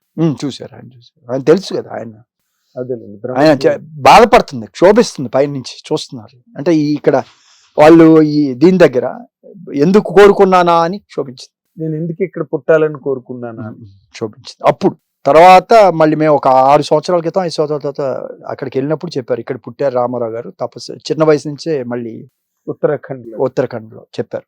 ఓకే ఓకే, ఇక్కడ పుట్టి ఇది చేసుకుంటున్నారు. వెంటనే వచ్చింది ఆయనకి, ఎందుకంటే పుణ్యాత్ముడు కదా, ఎంతో మహనీయుడు, ఎన్నో చేశాడు ఆయన. ఆయనకి మామూలు వాళ్ళు జన్మ తీసుకోవాలంటే టైం పట్టొచ్చు వాళ్ళ కర్మలను బట్టి, అలాంటి వాళ్ళకి వెంటనే వస్తుంది. అవునులేండి, వచ్చి సాధనలో ఉన్నారు. అప్పటికి చిన్న కుర్రాడు, బియ్యం పెట్టింది ఆయన. ఎంతమంది ఎన్ని ఆలోచన, చాలా పనులు. సార్ నేను ఎందుకు అంటానంటే, మనం ఇవాళ పాత రోజులు అవి లేవు సార్. ఇవాళ అంతా కమర్షియల్ అయిపోయింది. ఎవ్రీథింగ్ ఎంతవరకు ఆత్మబంధం ఉంది, రిలేషన్స్ ఉన్నాయి, అన్ని పోయినాయి. అవును సార్, ఇప్పుడు మీలాంటి వాళ్ళు సినిమా పరిశ్రమని పరిత్యజించి అస్త్ర సన్యాసం చేసి మీరు వేరే కార్యక్రమాల్లోకి వెళ్ళిపోయారు. ఇండస్ట్రీ పడుకోదు కదా, ఎవరో ఒకరు వస్తారు ఇండస్ట్రీ. అది అందుకని వెళ్తుంది ఆ వాట, అలా వెళ్ళి ఇలా పోతా ఉంటది. అది అంతే, దాని ఎంతకాలం ఉంటది ఇది. అవును, ఇప్పుడు వాళ్ళు కూడా according to the market expansion, వీటిలో పాన్ ఇండియా రావడం, బాహుబలితో పాన్ ఇండియా రావడం, దాంతో వేలం వేరు కొంతవరకు మీరు ఇందాక చెప్పినట్టు 200 కోట్లు. సో దానికి ఏం కథ రాయాలి, వాళ్ళు కథ రాసుకుని బడ్జెట్ అంటే. అవును, అది లేదు. ఇది ఏంటంటే బడ్జెట్ బట్టి కథ రాసుకునే ఒక వేలం వేరు ప్రారంభమైంది అనుకోండి. బట్ పుష్ప అనే సినిమా ఆయనకి వాళ్ళు అలా చేద్దాం అనుకున్నారు, అంత గ్రాండ్ లెవెల్లో చేద్దాం అనుకున్నారు, దానికి ఖర్చులు అయ్యి దానికి అంతకంత కలెక్ట్ చేసింది ఆ సినిమా. వాళ్ళు ఒక పారాడైమ్ లో వెళ్తున్నారు మైత్రి వాళ్ళు.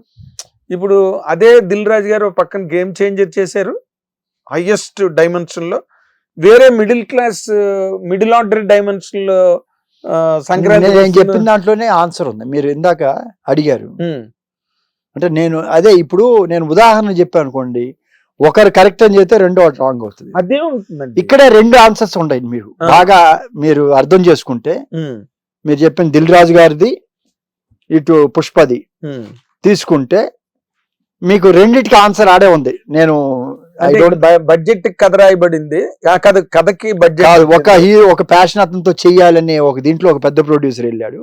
ఇక్కడ డెడికేటెడ్ గా చేసిన ఒక వ్యక్తి ఉన్నాడు, సుకుమార్ అనే వ్యక్తి. మీకు ఆన్సర్ ఉంటుంది. నేను I don't want to talk on this. అంటే ఇప్పుడు నేను అంటే కరెక్ట్ గా చక్కగా చెప్పేశారు. అరటిపండు తొక్కవలిచినట్టుగా అది అర్థం చేసుకున్న వాళ్ళకి అర్థం అవుతుంది. ఎందుకు అర్థం కాదు, అంత మంచి తెలుగులో చెప్తా. ఇప్పుడు నేను వచ్చి ఒకరిని క్రిటిసైజ్ చేయడానికి రాలేదు. నేను కాదు కదా, మనం మంచి చెడు మాట్లాడుకుంటున్నాం సార్. అందులో విమర్శలు ఏమున్నాయి? విమర్శలు ఏం లేవు కదా. అంటే మీ బాధ్యత అని అంటున్నా. నేను కనపడితే నేను చెప్తా, నాకు ఎవరికైనా 1-to-1 లో చెప్తా, ఇది కరెక్ట్ కాదు, మీరు ఆలోచించండి. వింటారా సార్? వినపోవచ్చు, వాళ్ళ కర్మ. వినే పరిస్థితిలో లేదు. ఎవరు నష్టపోతారు అంటే మీకు తెలీదా? దిల్ రాజు గారికి చాలా మంది దిల్ రాజు గారు ఈ సినిమా చేసేటప్పుడు వద్దని చెప్పారు. వద్దు, నష్టపోతారు మీరు. అసలు మీకు ఎక్కడ అవుట్డేట్ అయిపోయింది. చాలా మంది నేను విన్నాను. విన్నాం కాదు, పత్రిక డైరెక్ట్ గా ఇంటర్వ్యూలో చెప్పారు కొంతమంది.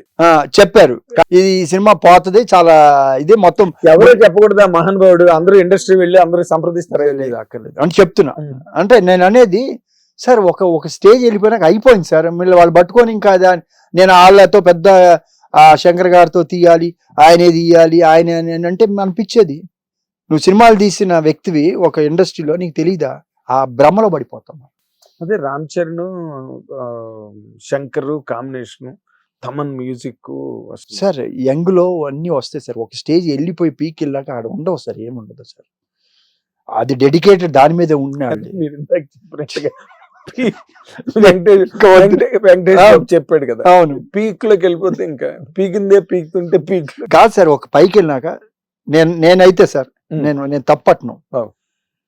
మనిషికి అసలు ఎంత కావాలి డబ్బు?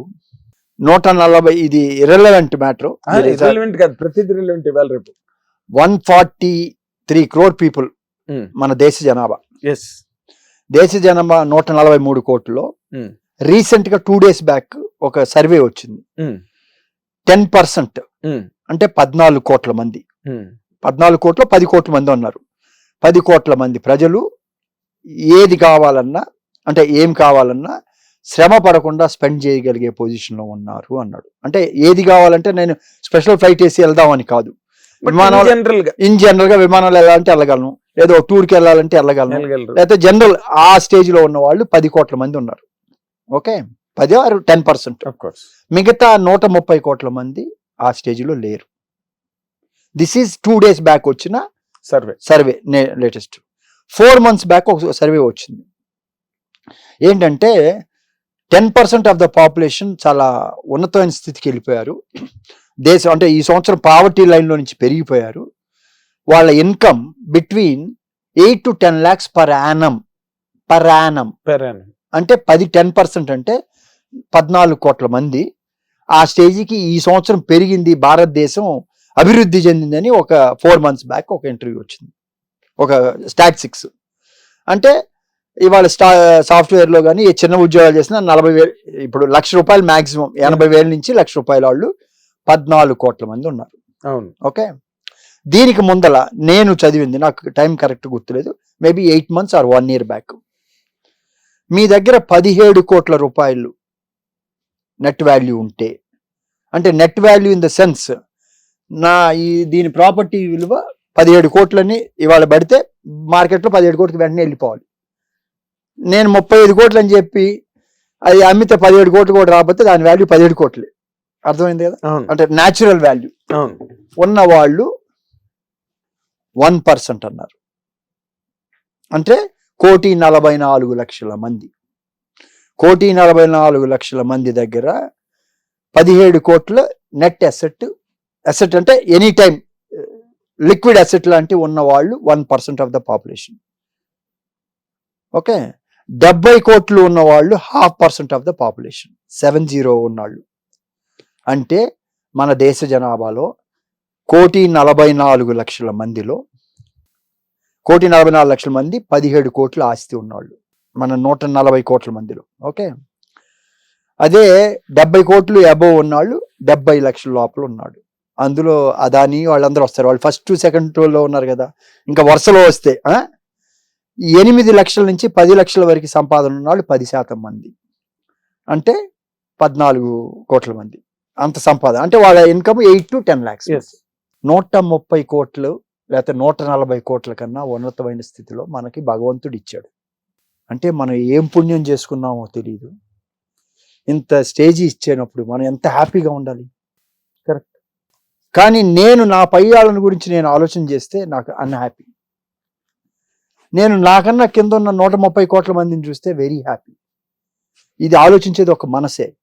అటైనా ఆలోచించవచ్చు, ఇటైనా. అంటే ఇలా పోయి అన్హ్యాపీగా ఉండమంటావా, ఇలా పోయి హ్యాపీగా ఉండమంటావా? ఇలా వెళ్ళి హ్యాపీగా ఉండమని చెప్పి అది నువ్వు డెసిషన్ తీసుకోవాలి. ఇప్పుడు ఇవాళ సో కాల్డ్ హీరోస్ అన్నారు మనం, పెద్ద పెద్ద వాళ్ళు ఎంత కష్టపడి వాళ్ళు పైకి వచ్చారు. అవును, ప్రతి ఒక్కరు వాళ్ళ బిగినింగ్ డేస్ లో చూసుకుంటే ఎన్ని వందల వేల రెట్లు ఉన్నారు. అసలు ఉన్నారు కదా. ఇప్పుడు మీ థింకింగ్ ఎలా ఉండాలి?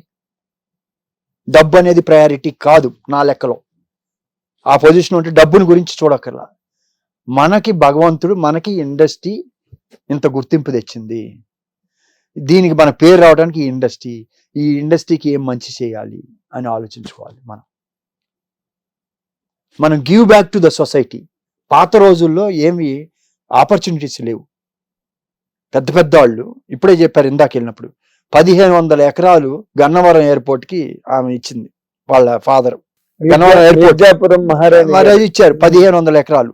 ప్లస్ ఆ పక్కన లెప్రసీ కాలనీకి ఇచ్చారు. ఎన్ని వందల ఎకరాలు వాళ్ళు. మరి ఆ రోజు నిన్న ఆపర్చునిటీస్ లేవు కదా. ఇవాళ ఆపర్చునిటీస్ వచ్చినప్పుడు మనం నెక్స్ట్ జనరేషన్ కి ఏమి ఇస్తున్నాం? మనం get my point. Next generation కి ఏమి ఇస్తున్నాం మనం? ఇప్పుడు మీరు చెప్పిన లెక్కల్లో చిరంజీవి గారు ఒకరు చేస్తున్నారు సార్. చిరంజీవి గారు is paying back to the society, giving back. Blood bank పెట్టారు, ఐ బ్యాంక్ పెట్టారు. మొన్న కరోనా టైంలో కూడా మన సినీ కార్మికులందరికీ నిత్యావసర వస్తువులన్నీ కూడా సరఫరా చేశారు, దగ్గర నిలబడ్డారు ఆయన. అలాగే ఆక్సిజన్ వ్యాన్స్ అన్నిటినీ ఆయన సొంత డబ్బుతో ఎక్కడి నుంచో. అది హ్యాపీనెస్. అండ్ హాస్పిటల్ ఒకటి ఈస్ కన్స్ట్రక్టింగ్ పిఠాపురంలో ఎక్కడో ఇక్కడే హైదరాబాద్లోనే ఆయన ఫ్రీ మెడికల్ ట్రీట్మెంట్ ఒక హాస్పిటల్ ఆయన ప్లాన్ చేస్తున్నారు. అలాంటిది ఇంకా ఆయన ఫుట్ స్టెప్స్ లో నడవాలి అందరూ. ఇంకా కాదు, నేను ఇంకోటి కూడా చెప్తాను. నేనేమంటానంటే చిరంజీవి గారికి ఒక స్టార్డమ్ వచ్చేసింది, ఎక్కడికో వెళ్ళిపోయారు. ఆయన చూడని స్టార్డమ్ కాదు. అవును. ఇప్పుడు ఇది ఆయన పాలిటిక్స్కి వెళ్ళి మళ్ళీ నాకు వద్దు అని చెప్పి సినిమాల్లోకి వచ్చారు. సినిమా తీశారు. ఫస్ట్ ప్రొడక్షన్ చాలా పెద్ద సూపర్ సక్సెస్, 150 పెట్ చేశారు. అద్భుతంగా ఉంది. ఇప్పుడు ఆయన అంటే నేను ఆయన సజెషన్ ఇస్తున్నానని కాదు, ఆయన ఇప్పుడు ఏం చూడాలి? ఆయనకి ఇంకా సక్సెస్ అన్ని చూశారు. ఆయన క్యారెక్టర్స్ చూసుకోవాలి. Remuneration is not a criteria. నీకు నచ్చిన క్యారెక్టర్ చేసే ధైర్యంగా. రెమ్యునరేషన్ వచ్చిన దాంట్లో పర్సంటేజ్ పెట్టుకో, చేసి కొత్త ఆర్టిస్ట్ని తీసుకోండి, డైరెక్టర్స్ని తీసుకోండి, చెప్పే కథలు వినండి, క్యారెక్టర్ స్టార్ట్ చేయండి, చేయటం మొదలు పెట్టండి. ఇప్పుడు ఆయన అదే మీరు ఎగ్జాక్ట్ గా your right on the point. ఇప్పుడు ఆయన చేసే సినిమాలన్నీ కూడా ఇప్పుడు అనిల్ రావిపూడితో చేస్తున్నారు. అండ్ దసరా చేసిన అతను ఓదెల డైరెక్ట్ అతనితో చేస్తున్నారు. ఇలాంటి ఇక్కడ ఏంటంటే రెమ్యునరేషన్ నేను తీసుకోవద్దంట్లా. రెమ్యునరేషన్ పక్కన పెట్టండి. వాట్ ఎవర్ రెమ్యునరేషన్, నీ షేర్ వచ్చిన దాంట్లో నాకు ఇంత నీది. సో దట్ ఏమవుద్ది, ఇప్పుడు మంచి విలువైన క్యారెక్టర్స్ మెసేజెస్ చేయండి. మీరు ఒక స్టేజ్ దాకా డబ్బు అండి, ఒక స్టేజ్ దాకా నో వాల్యూ. మనం 10 సార్లు తింటామా? తినలేం కదా. ఇవాళ యాజ్ ఏ హ్యూమన్ బీయింగ్ గా ఫస్ట్ మన భగవద్గీతలో కానీ ఎక్కడ చెప్పినా కూడా మీ డ్యూటీ ఏంటి? మీరు భూలోకంలోకి వచ్చిన తర్వాత మీ తల్లిదండ్రులు మిమ్మల్ని పెంచి మీకు ఒక పద్ధతి ఇచ్చి పెళ్లి చేసి మీ సంతానం అయిపోయినాక మీ బాధ్యత ఎవరు? యాజ్ ఎ ఫాదర్గా మీ కొడుకుల బాధ్యత మీది. కొడుకులు కూతుర్లు వాళ్ళని బాగా సక్రమంగా చదివించుకొని వాళ్ళకి పెళ్లిళ్ళు చేసి సెటిల్ చేయటం వరకే మీ బాధ్యత. అవును. వాళ్ళ పిల్లల్ని మీ బాధ్యత కాదు, వాళ్ళ బాధ్యత, మీ కొడుకుల బాధ్యత. మీరు అప్పుడు ఎవరు, మీ తల్లిదండ్రుల్ని, మీ పిల్లల్ని పెంచి మీ తల్లిదండ్రులను చూసుకోవాల్సిన బాధ్యత మీ ఈ రెండింటి జనరేషన్. మీరు అది చేస్తే అంత హ్యాపీగా ఉంటుంది. మీకు ఎంత కావాలి, సపోజ్ నాకు ఒక 5 లక్షలు ఉంటే చాలు, నెలకి 5 లక్షలు ఉంటే అందులో ఎంతో సేవింగ్ ఉంటుంది, అదే నాకు ఎక్కువ. సరే నా పరిస్థితి ఎప్పుడు ఇలా ఉంటుందో తెలియదు, ఓకే 10 రెట్లు తీసుకోండి, 10 రెట్లు సంపాదన పెట్టుకోండి మీరు, 10 రెట్లు దానికి. ఆ తర్వాత ఏం చేయాలి, వీటికి ప్రయారిటీ ఇవ్వకూడదు. ఎక్కడన్నా ఎక్సెప్షన్లు వస్తాయి, ఎవడోడు వస్తాడు, చేసి పడేయాలి. First point. 2, మీకు సొసైటీ మనం ఎక్కడి నుంచి వచ్చాం, ఎక్కడికి ఇచ్చింది, ఈ తర్వాత మంది కాదు. మీరు ఒక లే డౌన్ చేయండి. నెక్స్ట్ వాళ్ళకి ఆపర్చునిటీస్ క్రియేట్ చేయండి. ఆపర్చునిటీస్ క్రియేట్ చేసి నెక్స్ట్ జనరేషన్, ఇప్పుడు సంపద అంతా సృష్టించబడ్డది, ఇది దేనికి, భావి తరాలను కూడా దృష్టిలో పెట్టుకొని. ఇప్పుడు మైనింగ్ అని చెప్పి మనకి ఏం కావాలో తీసుకోవాలి ప్రకృతిలో నుంచి. నా చేతిలో మైనింగ్ లైసెన్స్ ఉందని చెప్పేసి నేను హెవీ ఎక్విప్మెంట్ పెట్టి మొత్తం దోసేసుకుంటే భావి తరాలకి ఎక్కడుంది, ప్రకృతి ధర్మం అక్కడే కదా నశిస్తుంది. మా గురుగారు చెప్పారు అదే మాట. ఇన్ని కొండలు ఇన్ని ఇచ్చి ఫ్యూచర్ వాళ్ళకి పని చేసుకొని రోజు ఇన్ని తట్ట తీసుకొని అమ్ముకుంటే వాళ్ళకి వచ్చేదాన్ని, మొత్తం నా చేత మిషన్ పెట్టి మొత్తం వేసి నేను మనీ చేసేసుకుంటే నెక్స్ట్ జనరేషన్కి ఎక్కడ ఉంది, బ్యాలెన్స్ పోతుంది కదా, వాళ్ళ పని పోతుంది కదా. ఆ బాధ్యత తీసుకోవాలి కదా మన ఈ సొసైటీలో, మనం అది క్రియేట్ చేయాలి కదా. ఇప్పుడు మీరు చెప్పిన యాంగిల్లోనే మిమ్మల్ని ప్రశ్న చెప్పండి. ఇప్పుడు మీరు రాబోయే రోజులకి, అంటే మీ నెక్స్ట్ జనరేషన్కి మీరు ఒక ప్లాట్ఫామ్ క్రియేట్, మీరు కొన్నాళ్ళు సినిమాలు తీశారు, నటించారు, అయిపోయింది, దాన్ని మూలన పెట్టేశారు. ఇప్పుడు మీరు ఒక ప్రొడక్షన్ హౌస్, రామానాయుడు గారు అలా చేశారు కాబట్టి ఈ రోజున ఒక స్టూడియో, దానికి ఒక సెటప్, స్ట్రక్చరు, సురేష్ బాబు గారు కానీ, వెంకటేష్ బాబు గారు, ఇప్పుడు రాణా, అభిరామ్, అందరూ దాన్ని సాగు చేస్తున్నారు, కల్టివేట్ చేసి నిలబెడుతున్నారు. మీరు what are you doing for your posterity, for your generations down the line అంటే ఏం చెప్తారు సార్? కరెక్ట్, మీరు అన్న పాయింట్ 100% కరెక్ట్. నేను అంటే ఐ డోంట్ నో, నాకేదో పర్పస్ ఉంది, నాకు తెలియదు వాట్ ఈస్ దట్ పర్పస్ అని. నేను వచ్చాను, ఒక స్టేజ్కి వచ్చాను.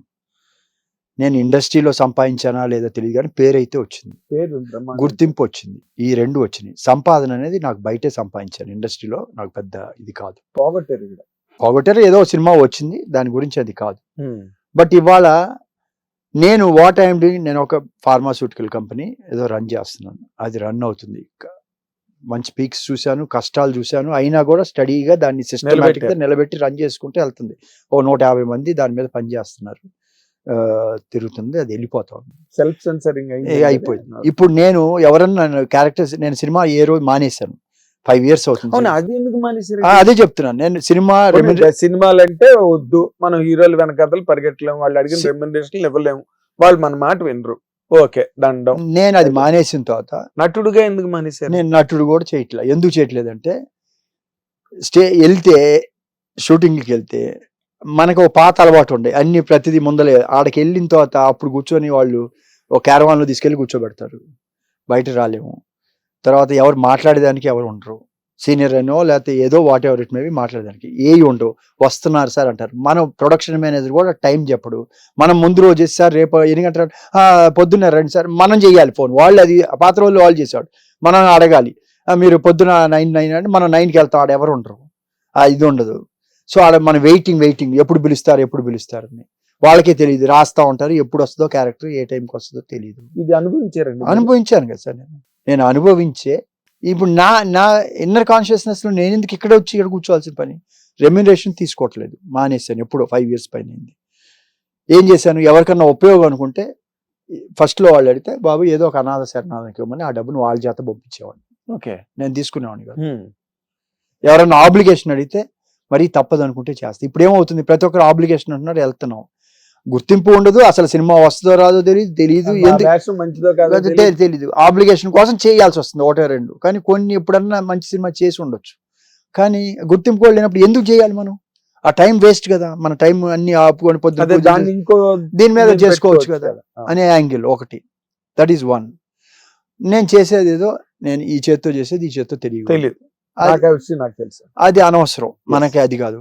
ఇప్పుడు నా కార్యక్రమం ఏంది, పొద్దున్న వేస్తే భగవద్గీత, శివపురాణం, లేకపోతే బుక్స్ చదువుకోవటం, మెడిటేషన్లో ఉండటం, ప్రశాంత్కి ఏదన్నా ఎప్పుడన్నా ఇవి వస్తే నాకు తెలియకుండా జరిగిన కొన్ని వస్తే చాలా మంది ఫాలో అయ్యి అడుగుతూ ఉంటారు, నాకు తెలిసి నేను చెప్పటం నేర్చుకుంటాను. ధర్మ సందేహాలు అంతే అంతేనా? అంతే, అదే చేస్తున్నా, తృప్తి, హ్యాపీగా ఉన్నా. ఇప్పుడు మన సినిమా ఇండస్ట్రీలో ఇటీవల రోజుల్లో అంటే మీరు ఓపెన్ గా మాట్లాడే దానికి ఒక ఇది ఉండాలి సార్ మనిషికి, అంటే అందరూ మాట్లాడలేరు. అవును. దానిలో లౌక్యాలు ఉంటాయి, మొహమాటాలు ఉంటాయి, బిడియాలు ఉంటాయి, ఏవో కాంప్రమైజ్లు ఉంటాయి. గబుక్కుని అందరూ అన్ని మాట్లాడలేరు, శత్రువు అయిపోతాం. ఏదో అయినా నాకే ఇప్పుడు ఫాలో సమ్ రీజన్. అవును. ఇప్పుడు మనకి సినిమా ఇండస్ట్రీలో రాజకీయాలు ప్రవేశించి మీరు కూడా కొంత రాజకీయ ఇది మీకు స్నేహితులు అనుకోటి ఉన్నాయి కాబట్టి, ఇప్పుడు సినిమా ఇండస్ట్రీలో రాజకీయాలు వచ్చి సినిమా ఇండస్ట్రీలో ఒకరినొకరు తిట్టుకుని అవన్నీ కూడా కేసుల కింద తయారై ఫైనల్ గా ఇప్పుడు పోసాని మురళి లాంటి. నిజంగా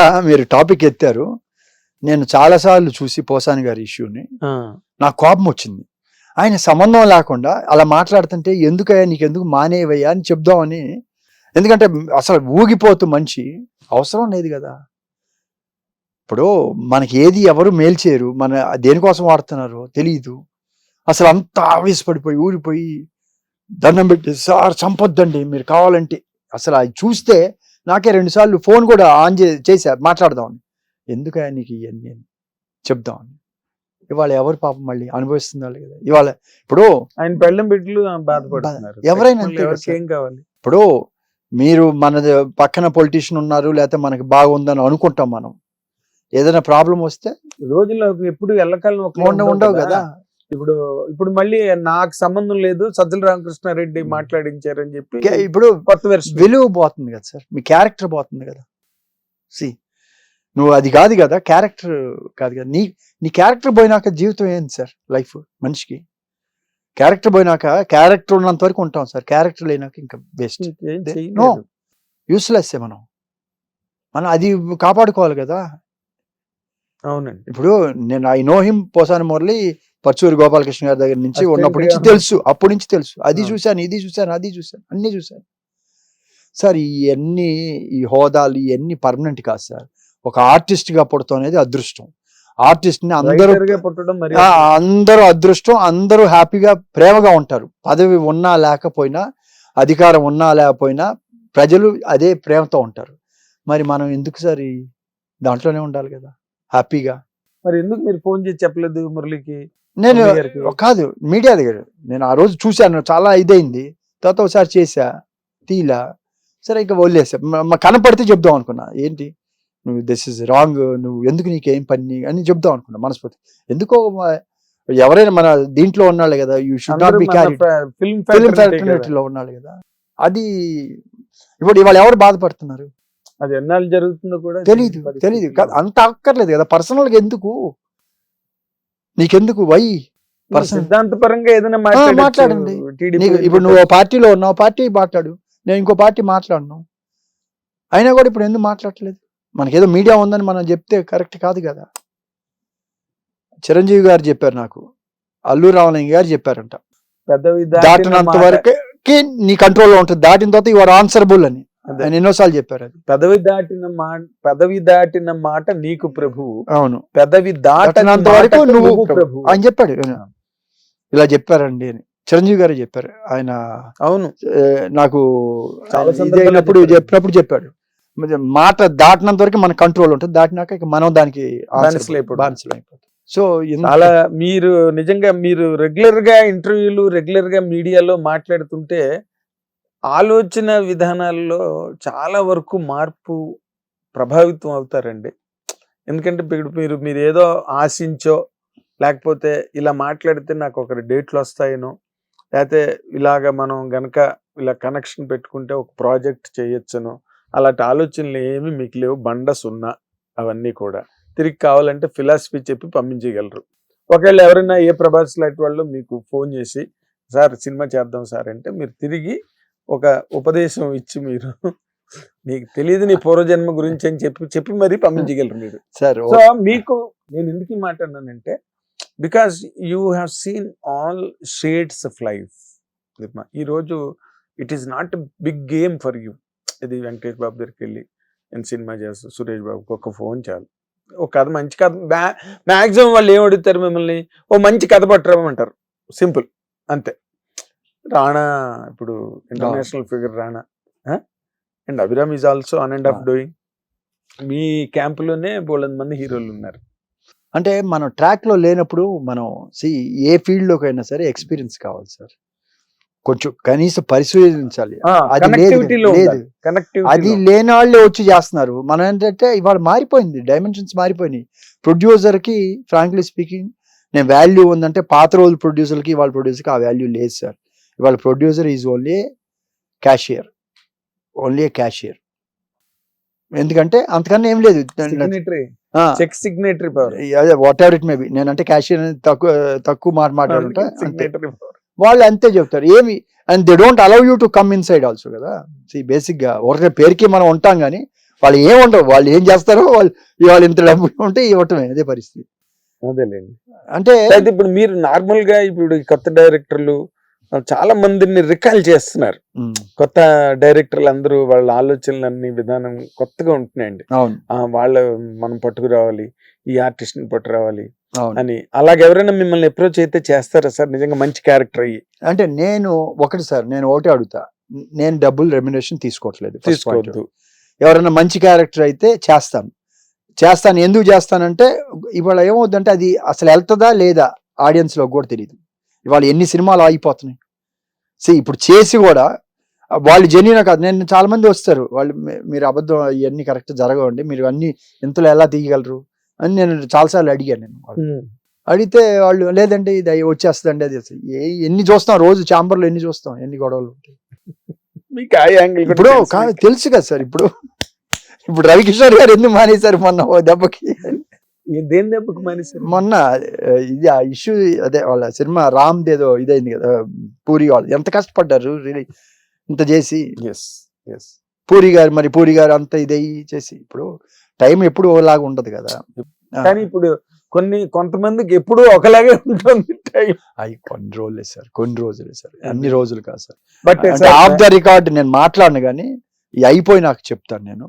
ఈ దీంతో సంబంధం లేదు, మీ మైండ్ లో పెట్టుకోండి. అంటే మన బాధ్యత కూడా ఉండాలి అని నేను అంటున్నా. ఎవరైనా సరే మన సక్సెస్ అనేది ఎప్పుడు 100% మీతోనే ఉండదు. ఒక స్టేజ్ వచ్చిన తర్వాత మనం కనీసం అప్పుడైనా మన వాల్యూస్ని ఇంప్లిమెంట్ చేసి, మన అయితే ఈ ఇండస్ట్రీని, మా గురువుగారు చెప్పారు, ఇండస్ట్రీ స్టార్డమ్ అన్ని పోతాయని చెప్పారు. ఎప్పుడూ చెప్పారు, తగ్గిపోతుంది, స్లోగా డిక్రీజ్ అవుతుందని చెప్పారు. సో మీరు దాన్ని సస్టైన్ చేయండి యాజ్ ఎ బాధ్యతగా. మీకు ఇండస్ట్రీ గౌరవాన్ని సస్టైన్ చేయమని రిక్వెస్ట్ చేస్తున్నాను నేను. I'm requesting. చాలా అంటే గొప్ప ఆబ్జెక్టివ్ గా మీ బాధ్యత. ఒక స్టేజ్ తర్వాత వద్దు, మీరు పెద్దవాళ్ళు. ఇవాళ ఎల్డర్లీ కోసం ఇవాళ అమితాబ్ బచ్చన్ గారు ఎంత దీనికి వెళ్ళి ఆయన చిన్న క్యారెక్టర్లు కూడా చేశాడు. ఎంత తక్కువ రెమ్యునరేషన్ తెలుసా? అవును, క్యారెక్టర్స్ ని బట్టి. అటువంటి ఎస్, మీకు ఆర్టిస్ట్ గా థ్రస్ట్ ఉంటే చేయండి, ఎంకరేజ్ చేయండి, కొత్త వాళ్ళని తీసుకురండి, వాళ్ళతో చేయండి, ఇండస్ట్రీని పెంచండి. మీకు డబ్బులు ఇంపార్టెంట్ కాదు, డబ్బు అయిపోయింది. అదే కొన్ని క్యాంపులకి డబ్బు అక్కర్లా. You do that more than sufficient. You do that. ఇప్పుడు సురేష్ వాళ్ళు తీసుకుంది ఏంది, తీసుకొని ప్రమోషన్ చేస్తున్నారు, వాళ్ళ పైసా ఖర్చు హెల్ప్ చేస్తున్నారు. మంచి క్యారెక్టర్ తీసుకున్న వాళ్ళ మోర్ ఇంపార్టెంట్లీ అలా చేయండి. రాణా మస్ట్ బి, రాణాకి నిజంగా హ్యాట్స్ ఆఫ్. ఎందుకు అంటే తను నిలబెడుతున్నాడు. మొన్న ఒక సినిమా ఫంక్షన్ కి అప్పటికప్పుడు కిందకి వెళ్ళి రిక్వెస్ట్ చేశారు, రాణా స్టూడియోలో ఉన్నారని తెలిసి వెంటనే ఆన్ ది స్పాట్, అదేంటి నాకు ముందు చెప్పకుండా ఇప్పుడు వచ్చి చెప్తున్నారు, 4 రోజుల ముందైనా చెప్పాలి కదా ఏమన్నా ప్రోగ్రామ్ అని. ఇలా అనలేదండి, ఆన్ ది స్పాట్ పిలిచారు, కిందనున్నాడు, వెంటనే మీదకి వచ్చి. ఎందుకంటే రాణా వస్తే దానికి ఒక మంచి కనీసం అది ఇది మీరు ఇండస్ట్రీకి గివ్ బ్యాక్. అదే అదే సురేష్ బాబు ఇస్ డూయింగ్. నేను అది ఇప్పుడు చేయాలి, చిరంజీవి గారు చేయాలి. ఇప్పుడు అంటే ఇప్పుడున్న స్టార్ అందరు హీరోలు చేయండి అట్లీస్ట్. అంటే నువ్వు యాజ్ ఎ ప్రొడ్యూసర్గా నువ్వు డైరెక్టర్లతో హీరోలతో మాట్లాడేటప్పుడు నువ్వు 1 year స్పాన్, నువ్వు ఎన్ని రోజులు షూట్, ఆ రోజు దాటకుండా చేయమని చెప్పండి కనీసం. ఇంట్రెస్ట్ పడ్డం తగ్గుద్ది. తర్వాత మీ హీరోలకి చెప్పండి, ఇంత రెమ్యునరేషన్ ఇస్తున్నారు హీరోలకి, will pay only you take monthly, ఇది you pay at the time of. అది కూడా చేయలేరా హీరోలు డబ్బు ఇవ్వకుండా సినిమా రిలీజ్ కాదు కదా. మందలు డబ్బులు తీసుకోవాల్సిన అవసరం ఏముంది. హ్యాట్స్ ఆఫ్ టు వెంకటేష్ ఆ విషయంలో. నేను ఐ డోంట్ అసలు లాస్ట్ సినిమా రిలీజ్ ముందు తీసుకుంటాడు, ఏదో 5% 10% మాక్సిమం 10-15% కన్నా తీసుకోడు. సో ఈ సేవింగ్ 90% ఇంట్రెస్ట్ సేవ్ అయినట్టే కదా, మీకు వచ్చే డబ్బే కదా, మీరు ఎందుకు చేయరు? మీ రెమ్యునరేషన్ మీకు వస్తుంది కదా. కరెక్ట్. అందుకనే ఆయన ఎవరు రాజమౌళి గారు చెప్పినట్టు నెలకి ఎంత తీసుకోండి, ఓ 10 లక్షలు. మంచి స్కూల్ సెట్ చేసి అది ఉండాలి, అది కంటిన్యూ చేయాలి నేను అంటున్నా. But it's not happening in every camp. చెయ్యాలండి యాజ్ ఏ రెస్పాన్సిబుల్ సోషల్ అదే నువ్వు చేసే సేవ. యూ డోంట్ నీడ్ ఎవరినో బాగుపాటు చేయక్కల, నువ్వు చేసేది నువ్వు చేసుకో. చాలు. నాకు ఒక పెద్ద ప్రొడ్యూసర్ చెప్పాడు, ఒక పెద్ద హీరో వీళ్ళిద్దరు ఉన్నప్పుడు, సార్ మీకే సార్ వెంకటేష్ హీరో, మీకు అసలు చాలా ప్రొడ్యూసర్ మనిషి ఆయన, మాకేం ముందలే తీసుకుంటారు అంటే. ఆయన కాదు, వేరే హీరోలు మాకు ముందలే 3 షెడ్యూల్లో ఇచ్చేసేవని, మాకు వడ్డీలు ఎంత అవుతున్నాయి సార్. ఆ వడ్డీలు సేవ్ చేసినా మిగిలినట్టే కదా ప్రొడ్యూసర్. అది కూడా ఇండస్ట్రీకి హెల్ప్ చేసినట్టే నేను అనేది. అది యువర్ రెస్పాన్సిబిలిటీ. నీ దగ్గర లేనప్పుడు నీకు ఎగ్గొడతారు. నీకెవరు ఎగ్గొడతారు? ఒక హీరోకి ఎవరు ఎందుకు ఎగ్గొడతారు? అమ్మో ఇంకేమైనా ఉందా? వై అంటే దాని మీద సేవ్ అవుద్ది కదా వడ్డీ అన్న కనీసం. Correct sir. చాలా థ్యాంక్స్ అశోక్ కుమార్ గారు. ఎందుకంటే మీతో మాట్లాడితే అన్ని మిళితం అయిపోతాయి. దానిలో నిర్మాణ రంగం, నటనా రంగం, ఆధ్యాత్మిక రంగం అండ్ వేదాంతంగా ఎలాగ ఆలోచించాలి, how to come out of this human hassles. మానవ జీవితంలో మన చుట్టూరా అల్లుకున్న విశ్వలయాలు, వాటిని ఎట్లా ఛేదించాలి. And it's a great real, in fact I don't call it as an interview, it's a great discourse.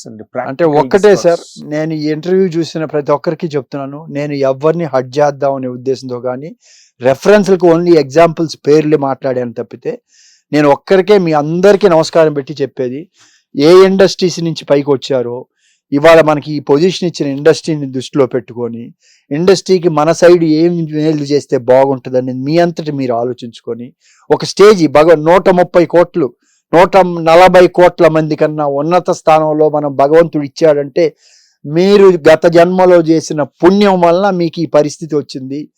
రేపు కూడా మీకు అది ఇంకా మంచి రావాలంటే మీ డ్యూటీ మీ పిల్లల వరకు అంతవరకే. మీరు మీ తల్లిదండ్రుల్ని మీ పిల్లల్ని చూసుకోవాల్సిన బాధ్యత వరకే. ఆ పైన వాళ్ళ పిల్లలు చూసుకుంటారు. ఏమీ లేకుండా మీరు ఇంత కష్టపడి ఈ స్టేజీకి వస్తే మరి మీ పిల్లలు ఇంకా అంతకన్నా గొప్ప వాళ్ళు అవుతారు కదా. ఇన్ని ఫెసిలిటీస్ ఇచ్చినప్పుడు మీరెందుకు వాళ్ళు సంపాదించాల్సింది కూడా మీరే సంపాదించి ఇవ్వాల్సిన అవసరం ఏముంది? మీ డ్యూటీ మీరు చేయండి. మిగతాది భావితరాలకి, అంటే మీ జనరేషన్కి, మీకు నెక్స్ట్ జన్మకి కానీ ఏదైనా ఆ డబ్బుని మీ ఏ సొసైటీ అయితే మీకు ఇచ్చిందో give back to that society, make them. మీకు అది డిపాజిట్, నాట్ మీ పిల్లలకి ఇవ్వటమో లేకపోతే మీ మనవాళ్ళకి ఇవ్వటమో, లేకపోతే అది మీకు కాదు, అది మీకు రుణానుబంధము. ఇది ఎక్కడ చూసినా ఫైనల్గా మీరు తెలుసుకోవాల్సింది అది రుణమే. కాబట్టి వాళ్ళకి చేయాల్సిన మీ డ్యూటీ చేసి మిగతా ఒక 55 ఏళ్ల దాకా 60 ఏళ్ల దాకా మీరు చేసిన తర్వాత ఆ పై టైంలో బోనస్లో అట్లీస్ట్ 10% ఆఫ్ యువర్ ఇన్కమ్ని మీ సొంతానికి ఎంజాయ్ చేయండి. ఒక 10% ఏదో ఇలాంటి కార్యక్రమాలకి మీరు లే చేయండి, చాలు. That's all. బియాండ్ దట్ మీ మనసుకి ఏది వస్తే, పలానాళ్ళకి ఇవ్వమని నేను ఎప్పుడు చెప్పను. మీ మనస్సుకి ఏది చేస్తే, రోజు టీవీల్లో ఎంతో మంది తీసుకొస్తూ ఉంటారు, పిల్లలు చదువుకోలేక లేకపోతే ఇంకో కండిషన్స్ రకరకాల. స్పందించండి. వాళ్ళు ఎవరో మీకు తెలియక్కర్లా, ముక్కు మొహం తెలియక్కర్లా, స్పందించండి, గుప్తదానం చేయండి, ఎవరికి కూడా తెలియనియక్కర్లా.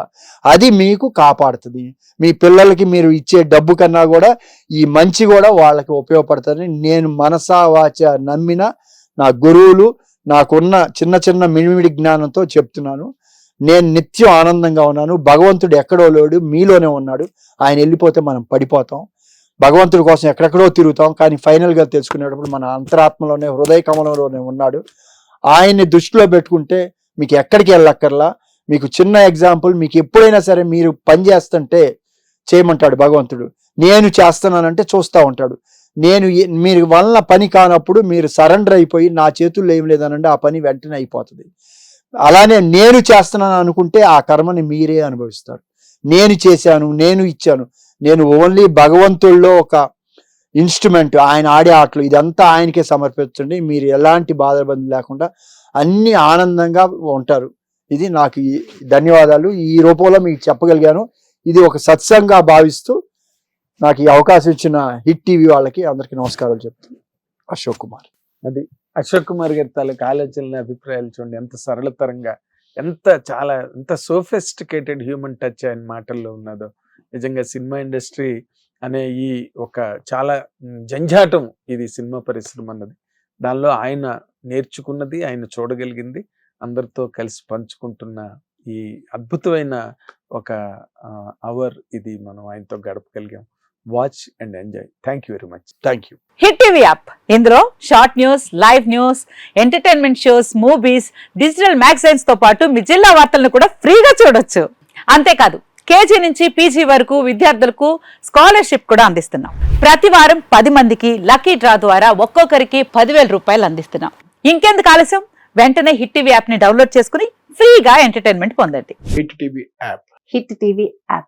Please download Hit TV app. Hit TV యాప్ని ఫ్రీగా డౌన్లోడ్ చేసుకొని ఎంజాయ్ చేయండి. మీకు నచ్చిన ఎంటర్టైన్మెంట్ కోసం హిట్ టీవీ యాప్ ని ఫ్రీగా డౌన్లోడ్ చేసుకుని ఎంజాయ్ చేయండి. హిట్ టీవీ యాప్ని డౌన్లోడ్ చేసుకుని ఆస్వాదించండి, ఆశీర్వదించండి. ఇంతమంది సెలబ్రిటీలు హిట్ టీవీ యాప్ ని డౌన్లోడ్ చేసుకోండి అని చెప్తున్నారంటే ఎంత మంచి యాప్ ఆలోచించండి.